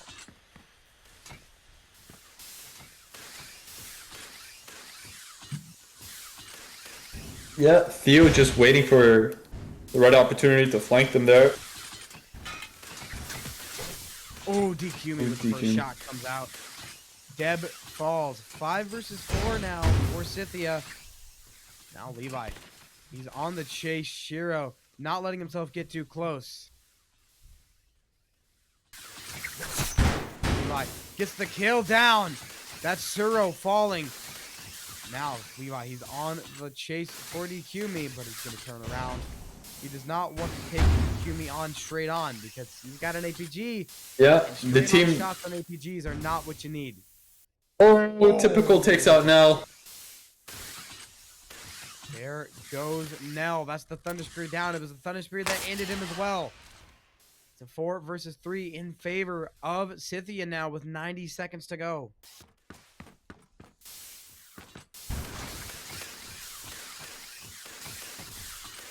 It's like the game plan's sort of gone a little bit looser here. They're just kind of playing off. Now that they're comfortable with each other's styles, they're trying to take more risks. Swap the rounds. Yeah, it looked like in that team fight, it was a little bit murky for Exodus because the Scythia guys are either all in or all out. So it's very difficult, and they play it individually. Nope, Nine takes out Theo. 2-2 now. Scythia is doing a good job of if they're at risk of dying, they'll run, but that won't stop the other teammate from jumping in and trying to pick that guy off. So there's not much team fighting going on. It'll feel like a team fight because there's a lot of people close to you, but under the hood, you're kind of just chasing the guy that's running away and opening yourself up to the people around him, because that guy you're trying to chase is not looking to fight at all. That throws you off because it's like a mixture of different reads. You kind of have to like feel out. 10 seconds left. Exodus, one-man disadvantage, and Eris is looking to get close to someone, but it's just not going to happen. Scythia, they take the draw yet again, and with the one-man advantage, that gives them the round. Looks like it. Yeah. This is, I think, both teams agree that this is Scythia's best map. It suits their style most out of everybody. Most places to really, you just have the most flexibility to rat out kills. And so, the fact that Exodus took this match just means they have a lot of faith in their TS to do work here, regardless of host. Whether that bites them in the ass or not, I don't know, but the match has been going pretty close so far. Even though Scythia's sort of taken the momentum here. Hopefully it pays off for Exodus. 3v4. Levi caught one lacking. And we will see, as of course right now Scythia, they're starting to get some momentum behind them. I believe they've won 2 rounds in a row.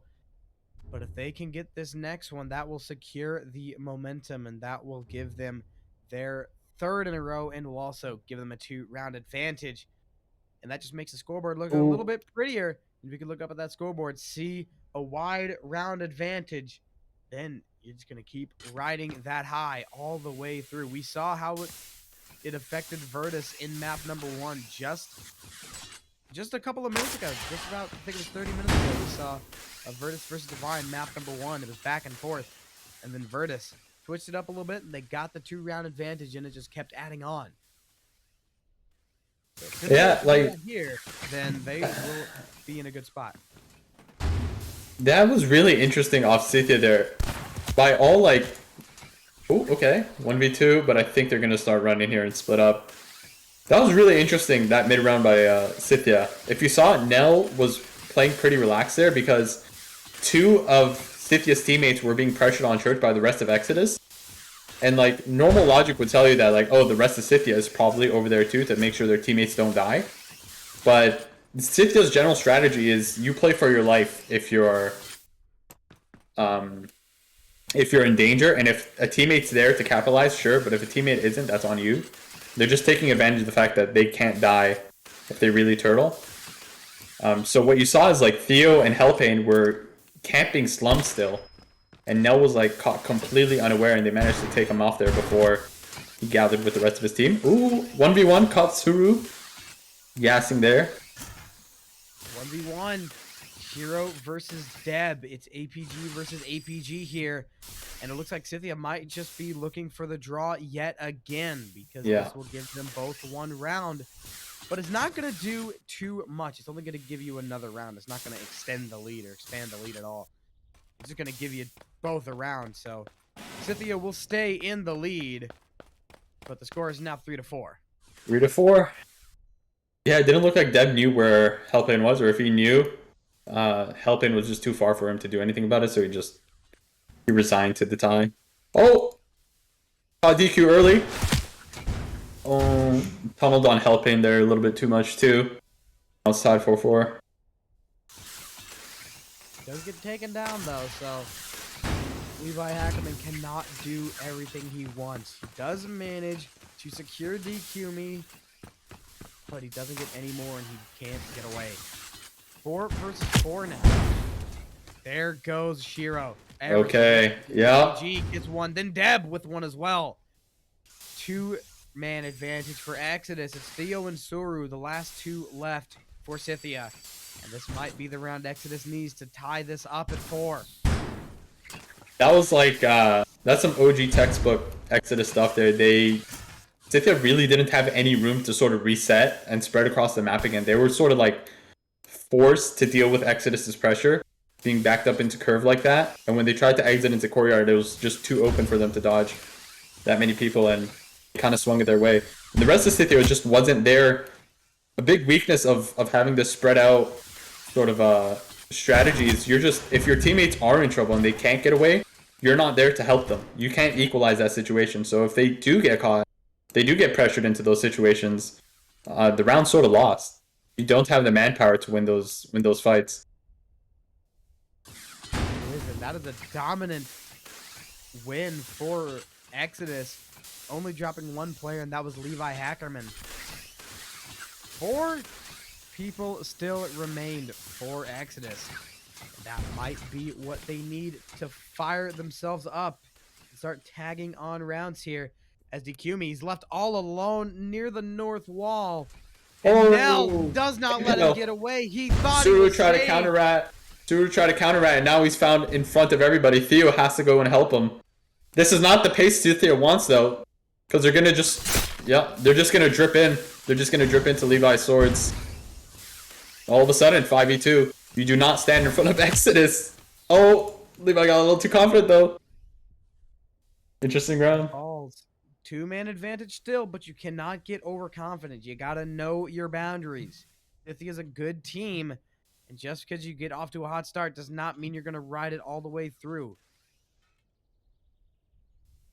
That's what Scythia needs to be careful of, not just in this map, but the rest of the maps as well, is standing in front of Exodus like that. Because Exodus is... There's 2 teams that do it. It's Element and Exodus in terms of team play and constant pressure.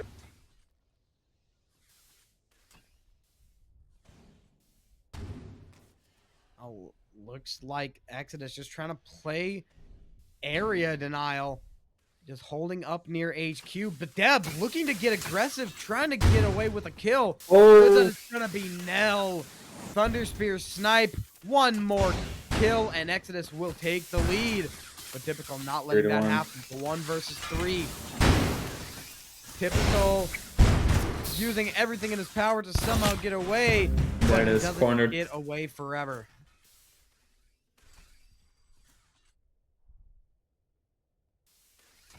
Okay, now it's Exodus that has the round up. This was a close match. I think we called this before too, but really close match so far. These 2 teams are not that far off one another. At least on the city map.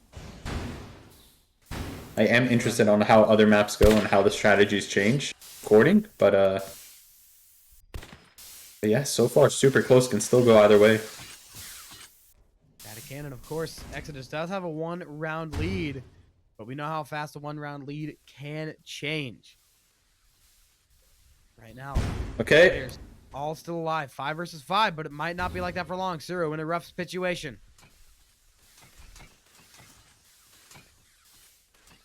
Nice. It's Levi with the first kill. Shiro first to fall. 5 versus 4 now for Exodus. Need to be careful not to get caught by Typical. Yeah, instant TS pressure. See, now Scythia's on the back foot. They're trying to respond, but every time they respond, they're a little bit too spread out, and they're getting caught one after the other, like we saw in the first round, right? What happened there was Suru got spotted while Exodus was pretty grouped together near Bell Tower, and Levi called it out to the rest, and they just swarmed him. They didn't need to kill him there, but they forced Scythia to have to deal with Suru's opening. What that sort of caused was helping to overextend, got the helping kill, and now it's Exodus's pace for the round. This is still a 1-man advantage. They control the pace. Scythia has to come to them. There it is. Or maybe not. Maybe Levi gets over aggressive again. It's a 3 versus 3. Levi Hackerman, he's been getting over aggressive so many times this match. He's got to learn some discipline. He's such a good player. He's doing so mechanical, but he's got to know when to disengage. He's doing a really good job of starting engagements. Like he's very safe when he starts the engagement, but once he gets the tempo going, he's misreading the pressure sometimes, how much pressure he's able to apply, and that's getting him caught during the middle of the rounds when he doesn't really need to be giving his life away so soon. That it is. He knows exactly how to start the engagements and how to start rounds, but he just does not know when to fall off of the engagement. Yeah, and Scythia knows exactly when to pull people into situations the other person doesn't want to be in.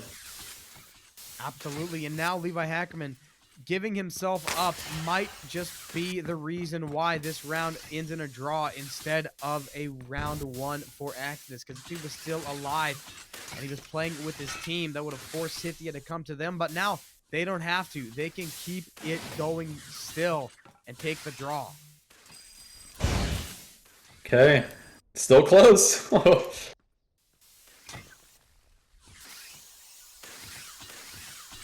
It is. It's a 1-round advantage. This could go either way. Exodus still in the lead, but one good round by Scythia, and that will change. We'll be back to an even slate. Oh, Nell snipe onto typical. Good call out. The second he shot that TS, they knew who he was.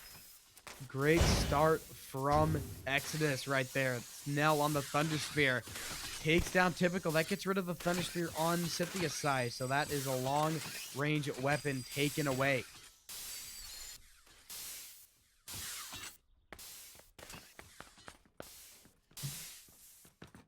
Now Exodus controlling the bottom half of the map, controlling Church as well as south side of Main Street. Scythia looking to rush in. That's Shiro specifically, and Soru trying to get a kill, and he will. That's Levi. First one to fall on the Exodus side. Soru now smothering Deb, manages to get away. The full team fight comes in. Eris gets one kill. Soru does not let Deb get away. 3 versus 3 now, as Nye is stuck between a rock and a hard place. Got to get back to his team, but he's going to fall off and try to get a better position. Okay, Soru with 3 kills. It happen. Another kill from Soru. 3 versus 2 for Scythia now.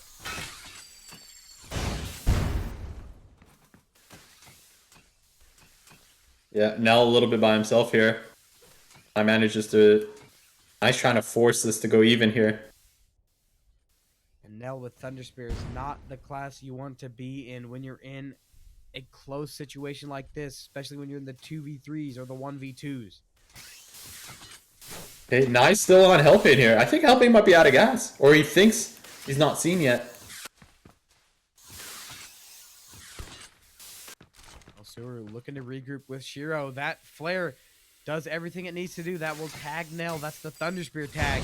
And Theo's on the hunt. But Theo knows when to back off because he sees the Thunder Spear coming right at him. Great flare from Soru. That tags both of them now. And Shiro looking to kill one. Yeah. He's committing to this rat. He's not necessarily playing the man advantage here. He wants to take the...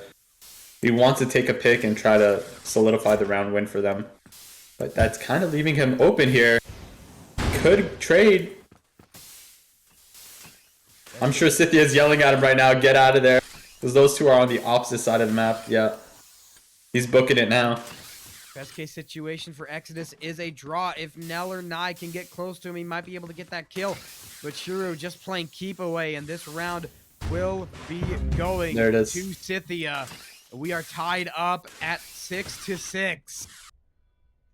Yeah, they had everything there was sort of going Exodus's way in terms of starting the fight and everything, but Soru just... I think Exodus got a little bit too relaxed, thinking he was a bit too easy of a kill, and he reminded them, no, like, I have some serious ODM skill, and if you give me enough space, even though I'm cornered, I'm going to get kills. And he just wiped through 3 of them and won the team fight for them. There's Scythia starting it off hot, but it doesn't sit like that for long. Deb and Nell both getting kills, but not taken down by Shiro with the APG. And it's another one-man advantage for Scythia. This match has been back and forth. It has been so close the entire way, and it might just keep getting closer. So far, round's going to Scythia. A lot of time for Exodus to do something though. But Eris stuck in a little mini 1v3, waiting for Deb to come bail him out. Deb does! Oh, That's Deb gets the down. crucial TS kill. That's the Thunder Spear down. That's the Thunder Spear. 2 versus 2. And a draw for either team would... Eris is trying to rat. All right. That he is. He's waiting for Deb to come He's being help patient. out. Sheer was helping DQ gas there. I was smart not to go in. Oh! Deb taking down DQ me. It's all on Shiro now. 1 versus 2. He... Well played by EXO. Well played. That it was 90 seconds to go. 1-man advantage for Exodus. Shiro, he's got to get at least 1 to force a draw. And Shiro... That typical kill was super important because very rarely is Scythia in a position to really protect their Thunder Spear. They're kind of trying to play at a level to where the Thunder Spear always has spacing to where he's not going to get punished. Like, it's impossible to pressure him. And on City, you can kind of get away with that because the map's so big. There's just so much space to have to cover to get him. But in the middle of that scramble, they noticed that the TS was a little bit by himself, and they traded into the 2-2. And yeah, that was really good by them. And they had the number on the gas station. So they sort of forced that team fighting and try to play the better man, and they managed to get it through this round. Shiro has to make something happen here. And he does. He needs at least 1 to force a draw. Eris might be the victim, but Shiro misses the shot. Now Deb, he's on Shiro. He does not want to let up. EXO fighting their instincts there. They wanted the kill, but they looked at the timer. They're in and out a bit. 15 seconds to go. All they need to do is run 5 seconds, and this round will most likely be going to Exodus unless Shiro can pull off some last-second heroics, which is not happening. 2-1 is the score for the players, and the round is 7-6. Deb and Shiro doing work on APG for either side. 12-5 Deb, 11-5 Shiro. Nell and Typical both have the same amount of kills on TS, but Nell's died a lot less too. He has 7-6. Is Nell's KD. Players start to come out. Great flare from all 3 members of Nell. But Typical takes down Levi Hackerman, and Levi off to a slow second half of this game. He was at like 12-8 just a couple of rounds ago, and now he's 12-11, shut down for 3 rounds in a row. Yeah, they're really starting to get used to Levi's pressure now. They're catching him out. Oh no, Typical managed to get Nell. Neutralizes the TS with TS. 4 versus 3, favor going to Scythia.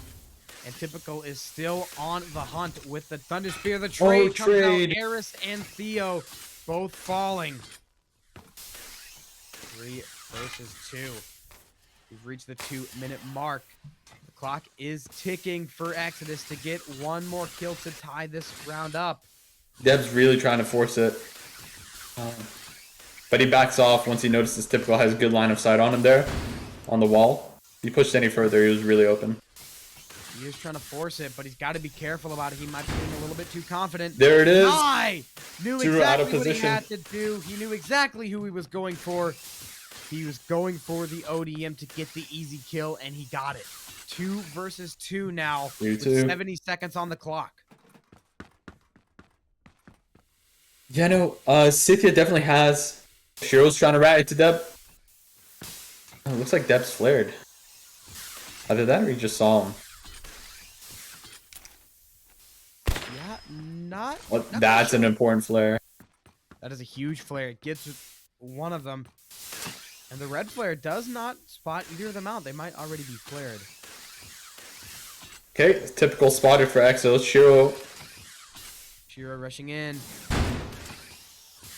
It's important to have help in here flared because he's always going to come from some corner that you don't have sight on. Deb tries to ego 1v1 it, loses it. Don't Yeah, have to there take it is. those, but he does anyway. And typical long range shot onto Nye ties this map up. 7-7. We're getting into the nitty gritty. Deb's kicking himself there. The last few rounds of the map. This is where it all goes down. Levi, huge parry, but he can't keep the pressure on. But he's Levi wants to force pressure here. Ares picks out typical. But Trying they to break just off. don't know when to fall off. Levi drops dead yet again off of overconfidence. He did do a good job there of opening up for his APGs though, because when he died, that provided his APG some space, cornering them around curve, and they managed to push in, kill the guys at the resupply. But oof, Exodus not playing advantage here. 1v3. 1v3. Deb, this is a big round to win. This is very pivotal. He's got APG, so he's got the weapon to do it. Does not hit the first shot, but he's still got one more. He's got to connect on this one, though. This is not good. Deb's not comfortable here at all. He's not. He's about to be swarmed by Scythia. Oh! Shiro caught him What are you before he doing? gets taken down. Ooh. But Suro, he swarms him as soon as he comes out of that tunnel, and now Scythia, for the first time in quite a while, has the lead, and they're 2 rounds away from taking this map. Scythia's just playing a little sharper these past few rounds. And he is. Levi with another parry. He stays on it, but he can't get the kill. He's still going aggressive. It's Theo versus Levi, and they both parry. It's a double bullet parry from Levi. Parries both bullets at the same time, and he finally Okay, there it is. Finally kills Helpid. It ends the slump of rounds Levi. of practice. That was huge for the momentum and very big for the psyche of Levi. He needed that kill right there. Yeah. There it is. He's forcing the team fight. Puts them in a bad situation. Now it's 4v2. Forcing the team fight. This is the Levi Hackerman that has been so good for so long. He knows exactly when to put on the aggression and when to back off. Now, Suru gets one. He's really trying to make something happen here. He's flustered. He's got a sword in hand. But can he get 3 in a row? It's going to be difficult. Yeah, he's just probing, seeing which one's going to overextend. Levi baiting out a parry. Another clash. Toru, such a rough position to be in. You just keep on slamming your swords into Levi's swords. Eventually, they're going to break down. Okay, 3-1 EXO this round. I mean, a little sloppy that round, but Scythia looked pretty flustered here. They were forced to sort of deal with it regardless. A lot of that has to do with Levi just staying alive long enough to bait out some of those parries to make their APGs a little bit more vulnerable. So, yeah, great round by EXO, forcing things to go their pace this round. It's not over yet. The difference between this round and the last couple of rounds, Levi stayed alive and just managed to utilize him. Impale. Nell. He read the dash. 2 rounds away from winning this map on both sides. But like you said, the key to winning that round was Levi staying alive for long enough for his team to utilize him. When he is alive and when he knows what to do, he is a huge aspect of the team's success. I think a big part is it's not so much Levi even getting it's opening things up for guys like Deb, because Deb is 15-7 right now on Exodus. And once you give Dev a little bit of space, he just won't miss. But you need to give him those opportunities to begin with. Levi Suru, Ego 1v1ing in the corner. But Suru, yeah, they called out that he was by himself. They did, and Levi does not want him to escape. The parry comes out.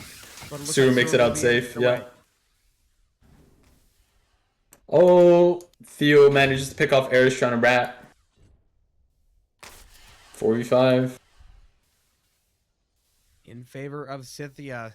And this is a big round. They cannot let Scythia take this round. This round might be the decider. No, Levi picked off Helping. Oh, Oh, Levi picked off Levi! Theo. Double kill! Levi picks off Suru. Levi! He Ah, gets 3 before he there it finally is. falls! It's 3 before he gets punished. Oh my goodness, Might have just won them the Levi round. putting the team on his back. Might have They just can't. won his team the round and possibly the map.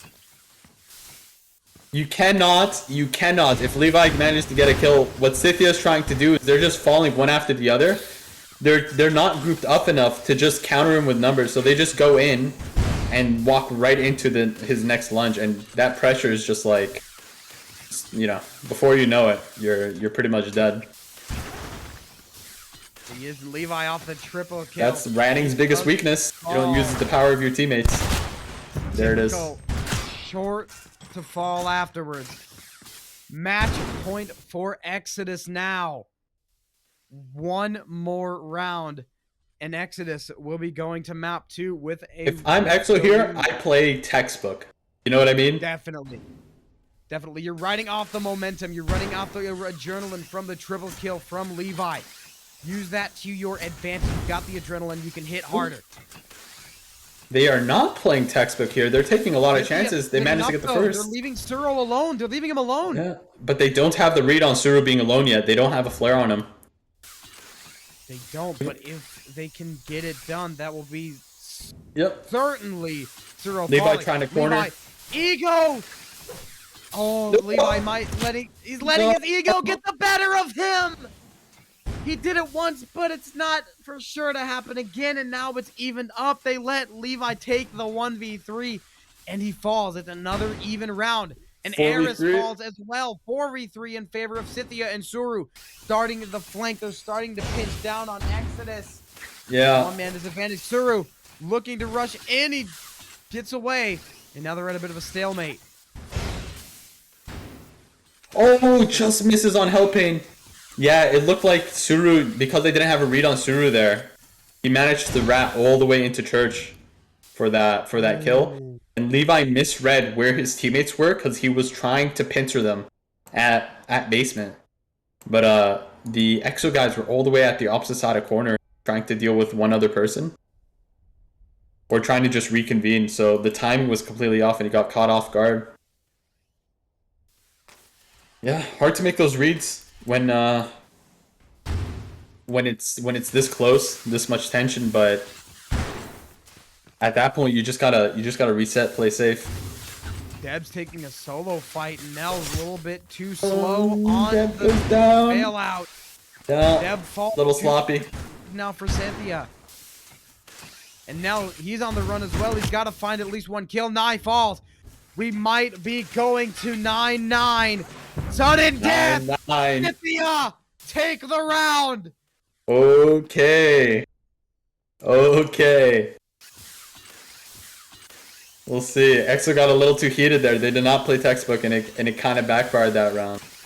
They did not play textbook. Levi got a little bit too overconfident, and EXO just kept on going down. Oh. Here we go. Levi, the first The pressure being put, trying to trap them into corner. Here's the pressure. Like you said, the pressure is huge from Exodus. If they can keep Scythia suppressed, then they're going to have a pretty good shot at this. The player's starting to come out, but Suru pushing out Levi with the first kill. No, Huge Suru first engagement, egoed. Exodus. He tried to ego the 1v1 there. Man He was flared. advantage. Now, here's Levi getting away to refuel. The flare's starting to come out yet again. Shiru gets 1, but Deb gets 2 on the flare. That is 2 members of Scythia exposed. Yep. Scythia's TS still alive. Like, they're very much still in this match. Typical is very much good enough to make this even. Flares are going to be huge here. If Levi plays this perfectly, then Scythia are going to have a really rough time. Levi, we've seen how he's been. Scythia gets the flares out. He's gotten over aggressive before, but this is not where he There it is. Yep. Plays perfectly, then he will be the savior for Exodus. Scythia managed. Exodus tried to regroup there. Yeah, Exodus tried to regroup there and rotate it into slums. Oh, big shot into Helping. Oh man, Exodus tried, but they were flared when they were trying to do it, and they got caught off by TS because of how open you know, transitioning into slums really is. Exodus really needed to make sure they got flares off early there before they rotated. To make sure. Levi. Yeah. He dodged typical perfectly, and it's a one-man advantage for Exodus. Levi Okay, DQ's a bit by himself there. Levi looking to swarm Yeah. and DQ! Levi! Two-man advantage! Oh This no. might be it. Map number 1 is hanging by a thread for Oh no, Cynthia! typical. Typical down! Theo, last man left. He gets the first, he but gets there's nine, still he gets 3 nine. more. He's got to fight a whole army. 1v3. Theo gets flared, and Levi swarming, misses the lunge. Theo managed to get away with his life for Yeah, now, but he he's got went 30 back. seconds to get at least 2 to force sudden death overtime. And they're just 20 playing seconds. straight If up I'm now. EXO, I Getting just away! won. Yeah. EXO, if I'm just EXO, I won. Theo gets the kill, but they've got to chase him down. He 10 sees seconds. the gas. Theo, he's got to run. He's got to get a kill out of desperation. Deb running away. Theo knows exactly where he's got to go. 5 seconds left. Together. He's got to get close. He's got to land something. There it It is. does not land. Wow. Exodus Amazing sneak away match. with map 1. Amazing match. That's how you counter ratting. I mean, it wasn't even really countered. It was just they were just playing like tug of war in the middle of the rounds every single time. Who can counter who in any given situation. That was a lot of people say this is Scythia's best map, City. This is where they can execute their ratting game plan the best. And the fact that they lost it on their host, momentum's definitely in Exodus's favor now. For the remaining map, or for the second map for sure, maybe the third map even. Because now they're not going to have as many places to hide, the map's going to be smaller, and it's going to be even easier for Levi and the rest of Exodus to pressure them into situations they don't want to be in. One thing I noticed that match was, if you're watching Shiro play, Shiro was playing very, like, he rats, but once he's in ratting, he overextends a lot. And the reason we're watching Levi fight Hellpain so much was because Hellpain overextends himself into situations that leave him really vulnerable and that open up entries for the rest of Exodus quite a lot. Him and Suru were giving them a lot of openings there. So yeah, I think that was just a little, those few minor adjustments kind of made the match for Exodus there. Because once those guys were pressured, the rest of the team fighting kind of fell suit. Scythia tried to go one after the other to save their teammates, or left their teammates to die. And that opened up TS. So sometimes that worked, and they managed to get trades, but their TS was open, and EXO has a rat of their own, or somebody watching that, and they went and got their TS. So either way, 10-9. That's as top level RAoT as you get, right here in RCL. So amazing match. It does Looking not forward to the second for sure. It does not get closer than that, as we will go into map number 2. And man, by far the best map that we have seen in the RCL playoffs yet. Best match by far. 10-9 is the final score. And Exodus will be starting the series off with the advantage. And wow, that last round, Theo, he got the first one. He got the first 2, actually. It was a 1v4. And it was a 1 versus 2. Theo needed that last kill to tie it up and send us into overtime. Yeah, he was close too. He managed to catch him at slums. He was real close. He was really close. He almost caught, I believe it was Eris off. However, Yeah. Eris just a little bit too far away, and the shot didn't land. And the score is 10-9. That last round, that was a pretty good call by Exodus, having one guy try to take the 1v1 against Theo there. Because at best, you win the round, but at worst, you stall him enough for the rest of your guys to get enough space so Theo can't close that gap.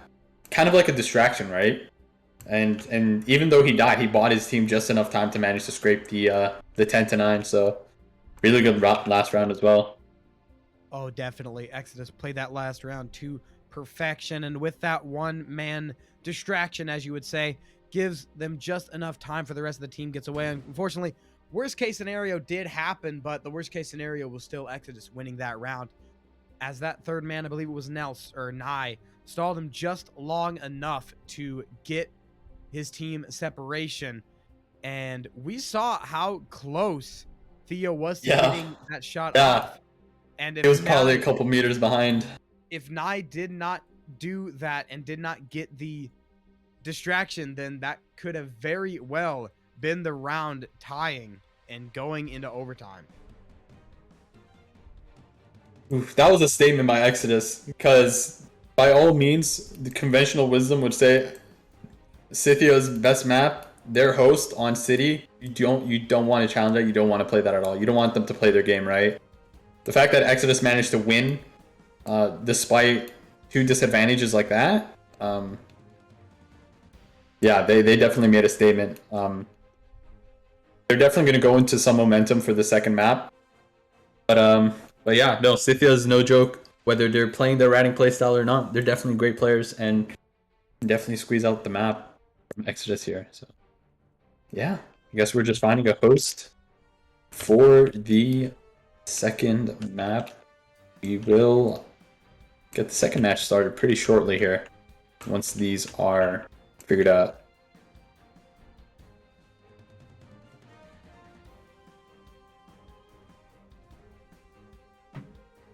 Man, I'm just watching back that last round, and that was so close. Oh, this match was so engaging. So many high-level decisions being made that really just come from playing the game a bunch, you know. And Scythia's a new team, relatively new. They late last year, I'm pretty sure they were formed, but their players have been playing longer than that. And you can see just these situations that they get put themselves in. You can't just watch a video and just be like, oh, okay, this is how you play X or Y. A lot of decisions were being made in the heat of the moment and being capitalized on in the heat of the moment. So high level RAoT gameplay, if I must say. Very high level. The highest level. You're in RCL playoffs. Yeah, these guys are two get higher than contenders that. to win the tournament. People are betting on EXO to win the tournament. People have bet on Scythia to win the tournament. So yeah, no, you know, that comes for a reason. Definitely. These players, very good. These rosters are very solid. They work very well as a team together. So it would not surprise me if we see either of these teams in the grand finals, or even taking the grand finals and taking home the RCL championship. But who knows? Maybe it'll be one of these teams. Maybe it won't be. All I know is that these two teams are definitely contenders, so you cannot count them out. Okay. Do we want to sit into do we want to go into intermission a bit here, Brewski, while we get the second map set up? You're the big man, Brewski. Are we going to break? I think he's getting this figured out.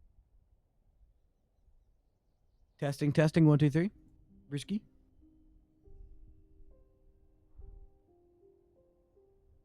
Brewski?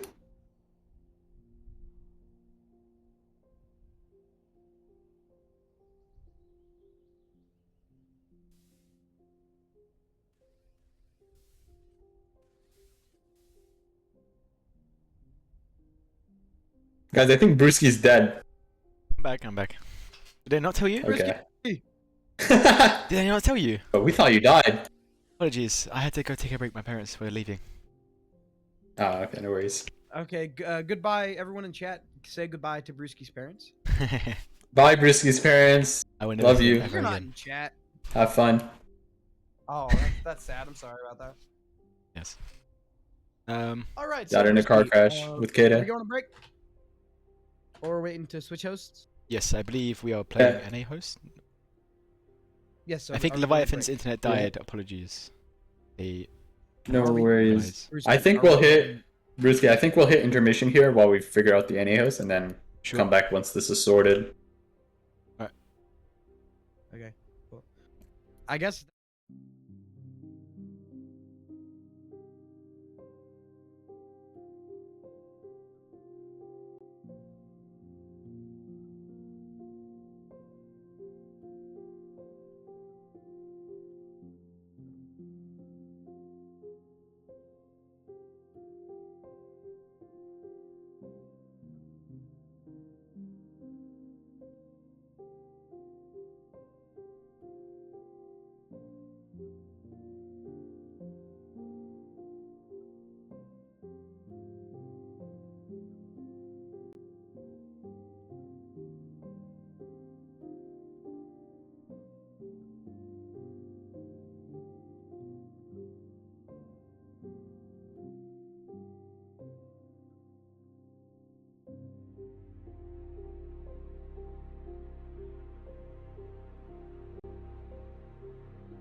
Welcome back, everyone, to day 2 of RCL Playoffs. I'm still Starcoin here. I'm still joined by Ed and Brewski, and we have map 2 getting underway of Exodus versus Scythia. Before we left, Exodus took down Scythia with a scoreline of 10-9, so really close game. By far the closest game we have seen all playoffs. The So bestest hopefully we match in the see- RCL so far. The bestest, by far the bestest. So hopefully we see another really close match between these two titans. Hey, Training Forest NA host. This is, if not the worst scenario for Scythia to be in, at least on paper. Ratting down to a minimum, cornering up to as much as you can be. TS is going to be a little bit more unreliable because of the ping. But it doesn't look like it matters. Suru got 3 kills. Aggression shut down really quick. Scythia having none of it early on, and there's the impale. Scythia coming out of the gate screaming. Okay. And as you were Exo a just little too talking about, confident. this is probably the worst situation for Scythia on paper. But Scythia taking that paper and putting it in the shredder. Yeah. First round goes to Scythia very decisively as well. DQ sneaks a kill on Nell. There we see a team kill though. That's not what they need. 3-3. Even this round up, 3 versus 3 now. As the players start to come out, Levi finds one. You can tell Exo's playing like they're really riding off a high here. I think they're also playing because Levi is on a bit of a timer. Seems like he has to go fairly soon, so they want to wrap this up quick. But they need to be careful though, because any overextension or any mistakes, and it might actually cost them and make it longer than it needs to be. So it says they just got to keep playing their game, and Nai is keeping it up. That is the kill from Nai. It's a 1 versus 2 now for Suru. And Nai and Dev keeping it close range. Ooh, Nai needs to be careful. Don't eagle the 1v1. Nice. Dev goes for the double. And Dev with the APG takes down Suru, and Exodus tie this round up. Already the rounds are going quicker. Pace of the match is completely different. There it is. And now, typical. Spot typical early. Oh, yeah. He's by himself. He can't get away. Early advantage going to Exodus now. But look at DQME and Theo trying to get Scythia flare advantage. Yeah. Suru with a great flare, yeah. Finds all 5, but Deb finds the 4 remaining members of Scythia. And there's Nai chasing down Theo, but DQME is there to take him off of it. Giving Scythia no space. No space at all. Scythia keeps trying to rotate and disengage. Exodus is keeping up pursuit. Scythia's doing a good job of not getting cornered. But they're back. This is worrisome. Scythia with their backs against the wall. There's just nothing. They need the Theo kill. No, it's another one. Nice, Theo. 2-2 now. Good stuff. This round is all evened up. Nai's on the chase for DQME. DQME just running away. Exodus might throw this round if they're not careful. Yeah, Exodus had man advantage, but they did not disengage. Or I should say they didn't have the chance because Theo came from behind and tried to rat 2 kills, and he was successful. Well, he ratted 1 and then tried to disengage, but Nell overextended because he knew if they could kill Theo there, they win the round. But Theo's spacing was just enough to catch him as he missed his lunge.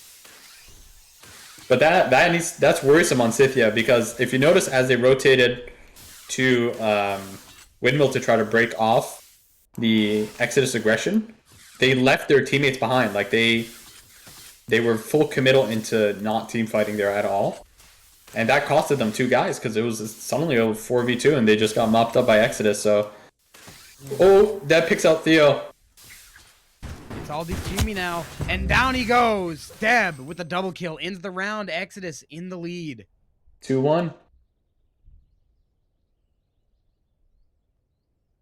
And I think what might have happened, Scythia came out of the gate swinging because they knew the disadvantageous spot they were in. Training force on an NA host is not where you want to be for Scythia going up against Exodus. They might have just put everything they had into that first round, but now they're fighting from behind. In the tower. Gets a really good flare because of it. Yeah. Now there's Cheryl with the first kill. Eris will fall. Levi and DQ in a little bit of a fight over near the cave, but no one will fall because of it. At the flares start to come out, Deb finds 3, and Nye with a big parry right there. And Nye turning around, lunging at Soru. Or actually, that was Soru lunging at Nye. And Nye gets the parry.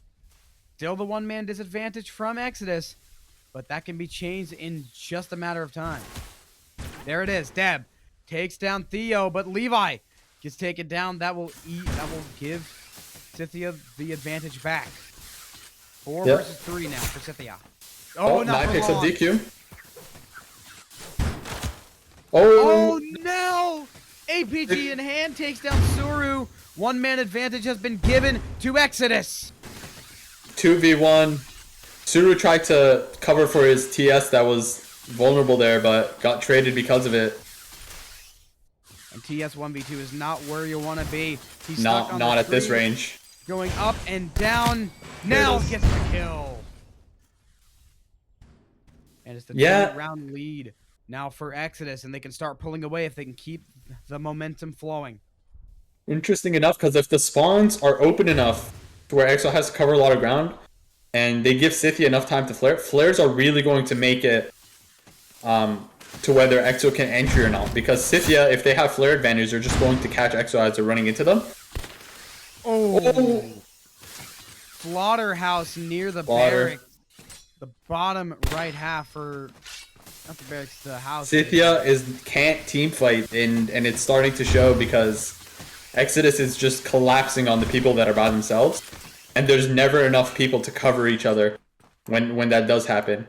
Like, you need pristine coordination, and you need a bit of map luck to make this sort of strategy work, and so far it's not working to their favor. You can definitely do it on Training Force, definitely do it, but it's a lot harder to execute.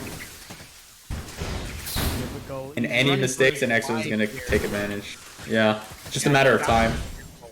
You have to play perfect. Exodus is another team with a lot of experience. They're going to punish you for every mistake that you make. They're in the same boat as Virtus. They've been playing for so long, they know exactly what to look for. And once they smell blood in the water, they're going to attack. And Exodus isn't afraid to just, like, when Scythia comes back and they take these shots, Exodus isn't a team that's, like, trying to pull the fight into, like, the nitty-gritty for ODMs. If you only notice, there's 1, maybe 2 ODMs on Exo. They'll fight you in the air if you want to turn around. They got great APGs. Deb's 7-1 right now. It's success rate on winning engagements when their APGs are trying to fight, like, in their land is pretty high. So very adaptable team, but right now you're seeing Exo being spread out and caught off one by one. This is more Scythia's pace. It is, but can they keep it like this for a while? It's a 2 versus 4, Nell and Eris, so it's 2 APGs. We know what Nell and Eris can do on the APGs. You've got to be careful, and you got to pay them respect. There's 2 minutes to go, so there's still a lot of time for Exodus to even this round up. And it might just start here. Nell and Eris getting aggressive, looking to open up the kills. But they're having a rough time doing it. They've got a mini 2v1 on DQ but they let him get away. And it stays at 4-2. Scythia is not good. They're going to make it super uncomfortable for the Exo guys to try to do anything here. Ooh. Yeah, and there it is. Executing Nell. It's all on Eris. 1 versus 4 here.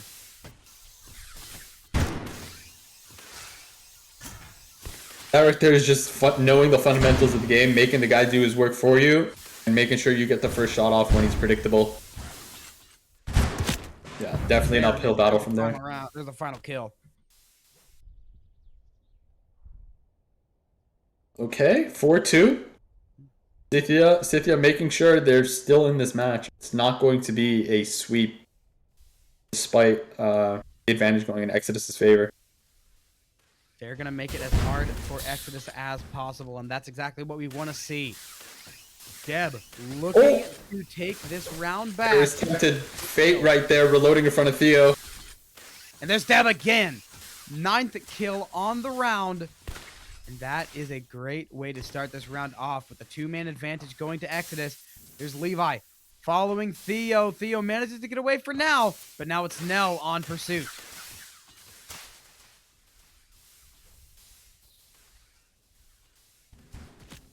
Now there's Deb. There's Deb. Once again, that's the 3rd kill. Theo, last one alive. It's a 1 versus 5 this round, most likely going in favor of Exodus. Unless Theo can make something crazy happen.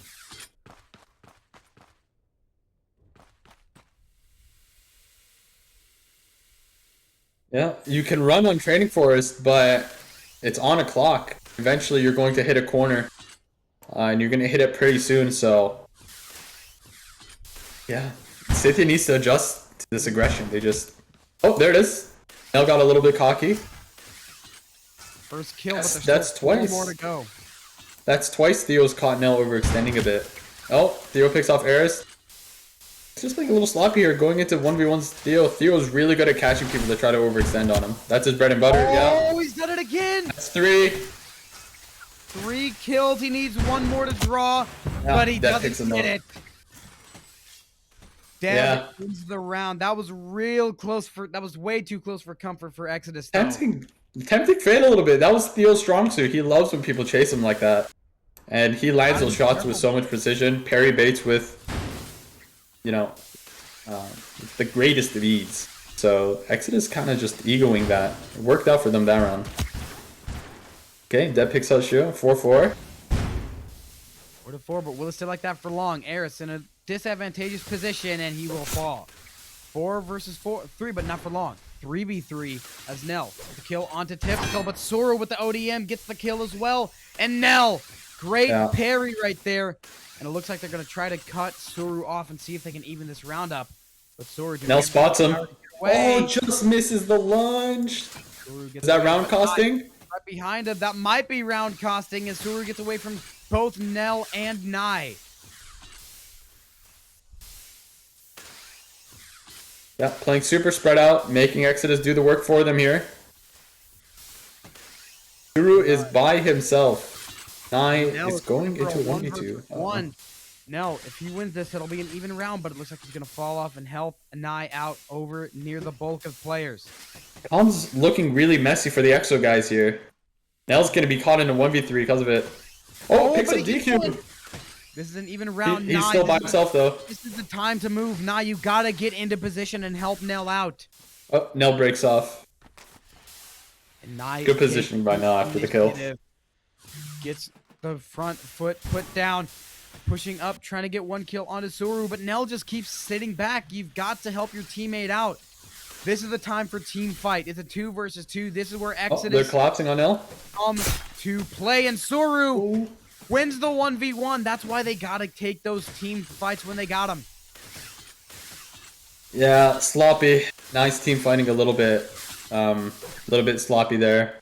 Costed them the round. Nai tried to jump in a little bit late, and Suru just redirected as Nai sort of tunneled there. Got the kill. Good job by Suru, making sure to pick the right guy, to pick the most vulnerable guy in this situation, because Theo picks it up. Yeah. Theo, nice shot to end the round. 5-3 is the score. Hey. Definitely got ourselves a match here. That we do. Down by 2. No. Levi. Early Intrigued. kill, 8 seconds in. 1-man advantage going to Exodus. And here's Eris and Theo in a little bit of a 1v1. Yeah, Levi look at with that. another Just- kill. That's his second on the round. Just rolling through from middle to the fort, killing every straggler on their way. And that's where Levi... And they regroup and collapse in the corner. That's where Levi strives. And he thrives. That's his 3rd kill on the straggler. 1v5 for Shiro. And Exo is just going to swarm him. Levi leading the charge. Parries the bullet. Shiro doesn't know what to do. And Just he a matter will of time. fall. Levi. 4 kills by Levi kills that on round? the round. Yeah, Exodus is over like a train. halfway to the win. And this is to secure a semi-final spot. The winner will be facing NT, who took down Vagabond yesterday. Smart rat by Shiro there sitting mid. He caught the rotate into, or caught the push into windmill. Exodus is on the back foot immediately. Oh! 3v3 as they pushed, a couple of the Scythia guys were behind. And they managed to turn on it to make it even. That was good game sense. Good game sense by both sides there. He's by himself. Nell gonna push up. He might be able to take this 1v1, but no. Nell has to call this for them. Suru is definitely by himself. Nell has to call it and just collapse on him immediately. And now EXO, they've got the calls in. But okay. They're going to get away from it. They don't. They want to take the 3v3 if they can. Okay. I guess because they're up on the scoreboard. However, the team fights is where Exodus thrive. I'm surprised they're not taking these team fights. Scythia, they're not wanting the team fight, and Exodus not even trying for it. But now, near the corner, that's where it all comes to die. Oh, Deb. No! Gets team killed by Deb. It could have been a 3v1. Deb wanted to kill. No, Deb, what do you do? Looking probable 1v1, but Nai bails him out. That I don't think Suru was expecting aggro there. That could have been detrimental to Exodus, but they managed to hold on. 4-round advantage, 3 rounds away from winning this map and winning the series. Exodus is looking solid. Deb just tagging TS out of the game early. Typical's out of this round. I mean, Exodus is not playing their numbers advantage here. Like, after they get, they're playing off momentum, and it's working out more times that it's not working out. But if Scythia can just take advantage of the fact that Exodus is just not playing numbers advantage, they're not disengaging when, you know, the textbook says they should. Could really swing things around, but they're just never in a position to do it.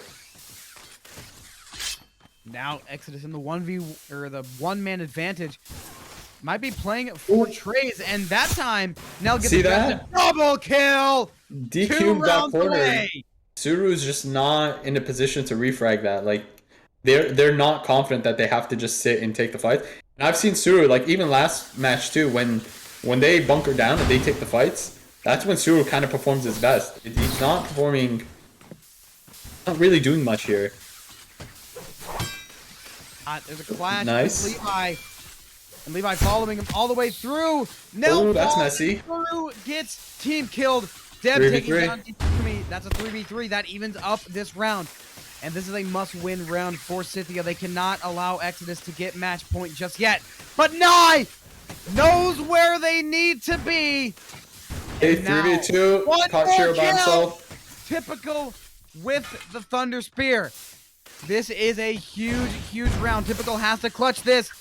Hackerman misses the lunge, giving trying to break off. This. He's picking a good position to fight them. This is definitely a good area to use. Oh! Deb picks it up.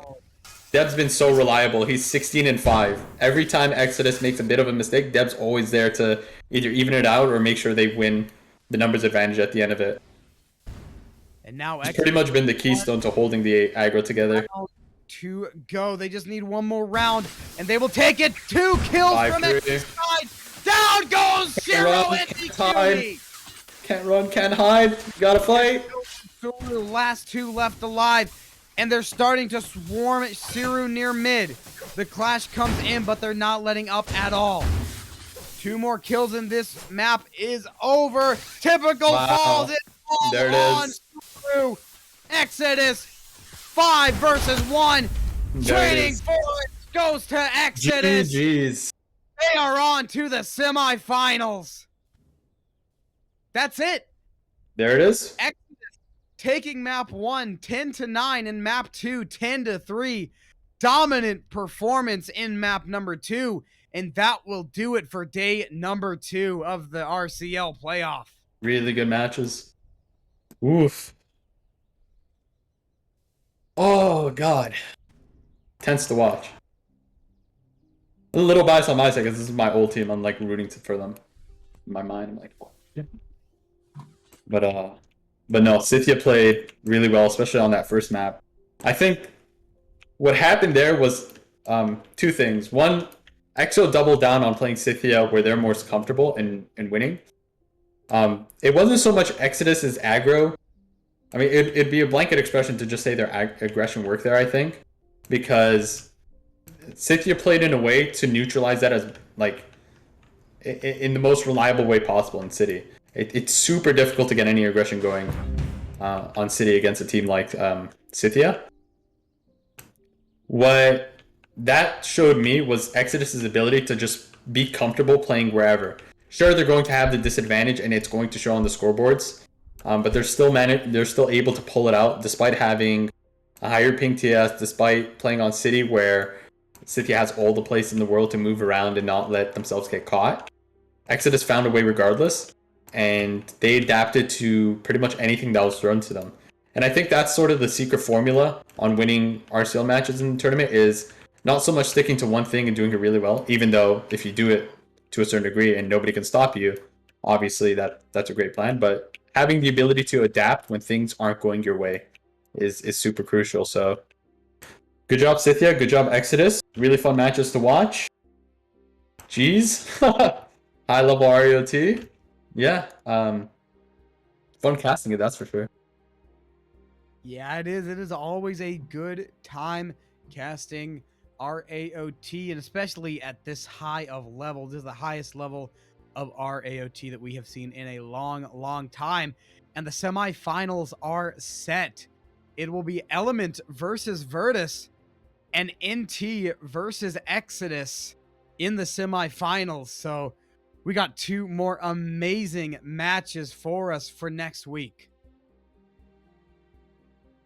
Those are big dog matches. I think they're going to be streamed this Saturday. It's going to be a long one. I think what we're probably going to do on the organizers' end is just pretty much we'll have it'll sort of be two separate streams, but it'll actually be like one long stream. We'll do the two semifinals, of course, and then we'll do the losers or the third place match. And after the third place match is done, we'll just get right on to the finals. And probably after the two semifinal matches, we'll have a bit of a break midway, because as you can see, these matches can drag on for a while. And both people watching, playing, and us streaming and casting need a bit of a break as well. So we'll probably do like two matches. They're all going to be best of 3, first to 10. Same format. Take a break, come back, and then yeah, we'll do the other two matches, and then we'll find out Saturday who the RCL winners are going to be. That we will. But that wraps up RCL Playoffs Day number 2. Brewski, Ed, any final thoughts? I guess I'll put my tidbit first before Brewski. We saw like a lot of clash of styles there. Exodus and Scythia obviously like almost polar opposites in the way they play. Almost. Not completely.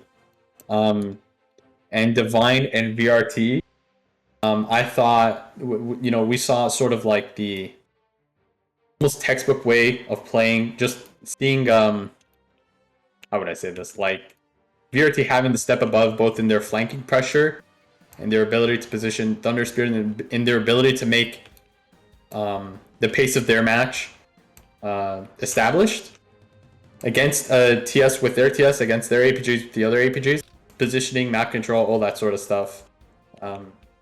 We saw Divine playing on the back foot pretty much both matches. In the Exodus Scythia match, we saw a T, like almost like the what's the term, I guess, like the unstoppable force versus the immovable object, almost similar results to that, or similar sort of styles like that. And yeah, we just saw a bunch of different RAoT today, and I'm glad we saw teams expressing themselves in unique ways in the RCL finals. It makes things interesting to watch and play, so I'm grateful for that. That it is, and the different type of play styles is what makes this game so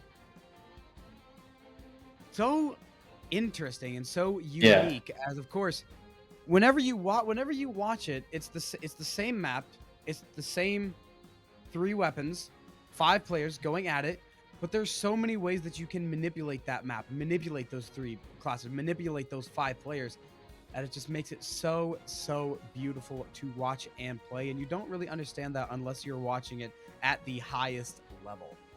Yeah, that's when things really start to express themselves. So thank you to all the teams that played today, for sure. Yeah, thank you. You guys for were fun to putting watch. Thank you for putting on a show. And Brewski, any final thoughts for you? I thought it was really interesting to see. Both teams have quite a similar sort of mid-game strategy in terms of brawl comp. However, the way they approach early game and late game is vastly different. You see, it's actually quite opposite the way they approach each side of it, in my opinion. You talking about Exit Scythia? Yes, Exeter and Scythia. Okay, yeah. Yeah, so you have very early game, Exeter's looking for info and picks straight off the bat. Whereas that's what Scythia does late game. So whatever Exodus does early game is what Scythia does late game and vice versa. It was just quite interesting to spot that as they played through these 2 matches. Yeah. Yeah, I think you're right. And I think part of why you're right is the general strategy always gets implemented at the beginning. And then once the match unfolds after all those sort of like variables come into play, it's sort of just playing to instinct in the mid game to late, trying to make things go to your advantage. And I think that has to do a lot with the fact that Exodus wasn't playing super heavy. They weren't playing like 3 ODM during that. They were playing for a good bit of the game 1 sword, 3 APG. They were pretty much mirroring Scythia. And so the tools they had available during the mid game were similar to Scythia's. And so Exactly. the strategy sort of got optimized the same way to try to get the advantage over the other there.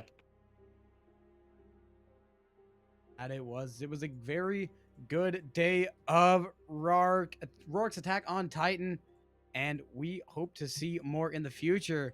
Next week will be the semifinals as well as the finals, and once again, on the left side of the bracket, we got Element versus Virtus, and on the right side, NT versus Exodus for next week. So far, the seeding is all going to plan. Yeah, 4 super competitive teams about to go at it next weekend. It's kind of in the air who's going to win. Could go to pretty much either team, I think. Could go to any of these 4 teams. I would not be surprised if Element 1, Virtus 1, NT 1, or Exodus, any of these teams can win this tournament because it's just so close. It would definitely be deserved, as they're beating pretty much the other best teams when they do it in these semifinals. So looking forward to it. I am looking forward to it as well. But for now, we must shut things down. That's all the RAoT we have for you today. Make sure to join back next Saturday where we will be streaming the semifinals and maybe the finals as well. Thank you all for coming and watching. Ed, Brewski, thank you for joining me. Brewski, thank you for doing Thank you. You're streaming it. You're spectating it. You're casting it. Doing everything. This man's a 3-in-1. Guys, yeah, the guy's making everything work in the back end. Give him some props in the chat. Say thank you, Brewski, for the beautiful stream. I'm not ending this until I see at least one thank you, Brewski. Brewski's not even like a registered streamer. We didn't have streamers on Sunday, so we were scrambling, and Brewski's the guy that stepped up and said I'd do it. So 100% props to him, or else we wouldn't have matches today. Thank you, Alex. Yeah, Brewski did amazing. Ed, thank you for joining me. Bit Starcoin. Been my pleasure. And that is all we have. Make sure to come back next week for day number 3 of the RCL playoffs. That is all we have. Have a great rest of your day, everyone, and stay safe. Goodbye. Bye-bye.